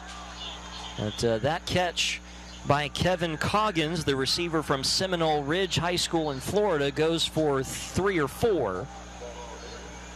It'll bring up 2nd down, and Team South going as quickly as they can. Neiman again will throw. That is caught. And the catch made by George Sarukis from Tarpon Springs here in Florida. Interesting play there by the defensive back to try to go for the interception instead of just keeping Sarukis in front of him. Allows Sarukis to get the first down. Greed will get us all. That's what happened right there. DV thought he read that, was trying to get an interception, and didn't get it. Good throw by the quarterback, getting the ball on the outside to the receiver. Turned up, made a big play up the field. So first down at the 32-yard line. Clock winding down near 5 minutes now. And a handoff. Questionable mesh point there between the quarterback and the running back, and Cedric Allison will gain 2 up to the 34-yard line. Actually, it was Eli Farmer, I beg your pardon, on that carry. And it's going to bring up 2nd down and 8. And if you're the South, you have to wonder right now just how many more times can we run the football. Yeah. This has got to become passing situations here pretty quickly. Down by 16 with 4.5 to play. 2nd down and 8. Neiman straight back to throw. And we'll try to go to the outside. That pass is going to be caught for a 1st down into North Territory at the 44-yard line. Great catch made by Tyson Gast, number 2 out of Lake Gibson High School here in Florida. He just posted up the defender there, Jesse. Yeah, high point the football, go up there and get it. We have a saying sometimes, you see in the NFL, hey, he's down there somewhere. He throws it up and the receiver bailed him out with a great catch. Here's a throw across the middle. Cody Roberts, who had a touchdown catch earlier, with a sliding grab here at the 35-yard line. 3:50 to play, and the South moving quickly. This game is not over. You're talking about two scores right now. 2 scores and 2 extra two-point conversions give you an opportunity to be back in this football game. Team North, they can't fall asleep. They can't be complacent because Team South is driving the ball down the football field. And Neiman going to try to get what he can with his legs. A couple of penalty flags fly in here. And this is in the area of offensive holding. That would be a drive killer at this point. Time is not the ally of Team South. And that penalty, as you see, is against the South. It will move them back 10 yards. Yeah, you can't have penalties at this point in time when you're trying to, create scores. And that's been the biggest thing that this team has been dealing with. And now it's a little bit of, talking back and forth between the guys right there. Team South and Team West, Team South and Team North going back and forth with one another. And it's always good when you can point to the scoreboard and say, hey, we're guys, winning. I have a couple North players I'm going to talk to. Let's start here with J.J. Sewell. You guys are coming together as a team as if you played together for a long time. What do you have to say about this group of guys and what you've managed to do today? It's really practice. We took the opportunity to practice to get to know each other, get the feel of each other and how we act and what we do. And even though we all around the North, we still had a lot of common. It's snowy, so we can relate off that. And we just kind of bonded, and the coaches helped us bond together, and it really worked out at the end time. Awesome. And then Jelon Johnson here. How have you walked away from this experience a better player? I feel like it was great. It really brought all of us together, and it taught us how to play with people that we never played with before. So it was a good experience, all coming together, and we only had 2 days to practice. So we all came together and we worked. So that was good. You guys have definitely put some work in, and I have to mention both of these guys have not committed to a school yet. So any scouts watching, be sure to roll back the tape and take a look at these two. All right, thanks, Laura. Javen Sewell and Jelon Johnson. They're going to play somewhere. There's no question about that. Both very talented football players. And the timeout at the 3:08 mark of this 4th quarter for the South is their 2nd charged timeout of the half. So they are down to 1 timeout remaining. Down by 16, and then here's 1st and 20 after the holding penalty. Neiman back to throw, is going to step up into the pocket, trying to go deep down the field to Roberts, and Roberts nearly able to stick out his left hand and snag that catch. But it falls to the grass incomplete, and will bring up 2nd down.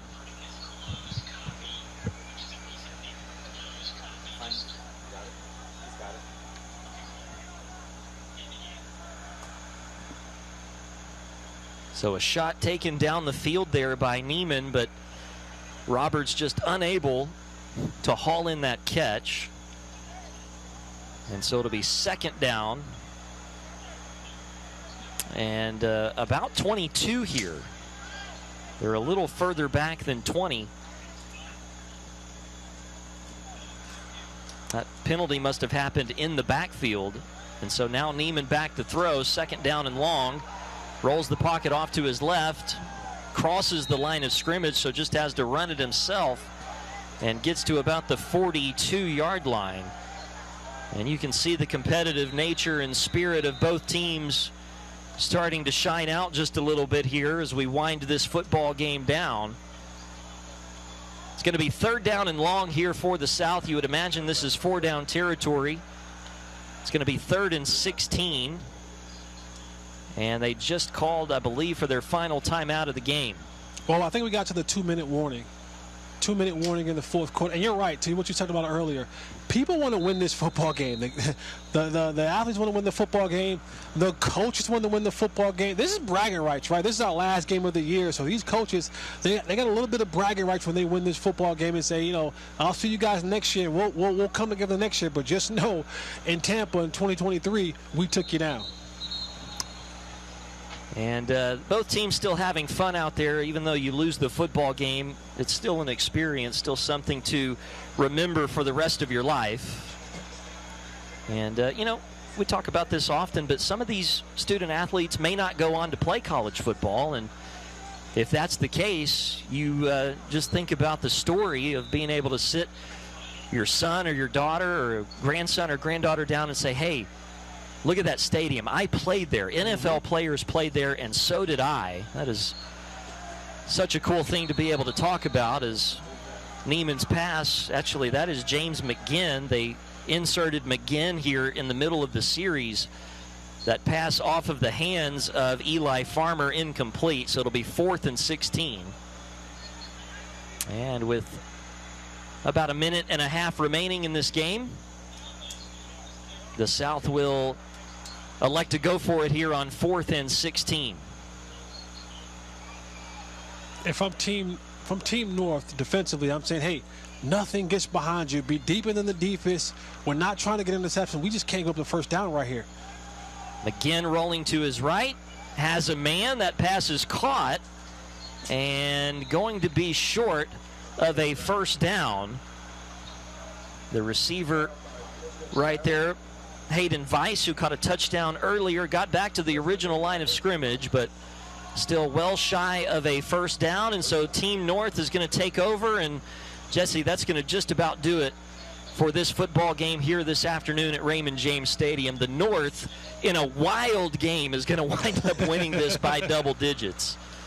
Yeah, a wild game. Like we talked about earlier, they had more penalties, they had more turnovers than Team South, and somehow, some way, they got a 16-point victory out of this one.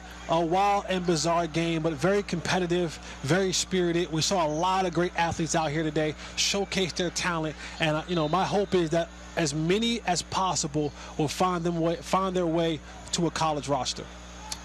Courtney Davis and Demir Asheru, the stories for the North. Courtney Davis responsible for 3 touchdowns. Asheru responsible for 2. And the North beats the South today 42-26. Jesse, final thoughts here from Tampa? Man, it's always great to watch these young student athletes out here playing this great game of football. Football has done so much for me and my life and my family, and to know that these young men have taken a love for this game and trying to live this dream of playing at the next level, and to be able to watch these young men from a distance doing it, it's absolutely phenomenal. And I hope and pray as many of them as possible get an opportunity to go to the next level and enjoy the experiences that I did from this great game of football. So for Laura Sadler and Jesse Holley, I'm Ryan Castle saying so long from Tampa, where the final score is North 42, South 26. All games airing on the ESPN networks are streaming live and archived on the ESPN app. This has been a presentation of ESPN.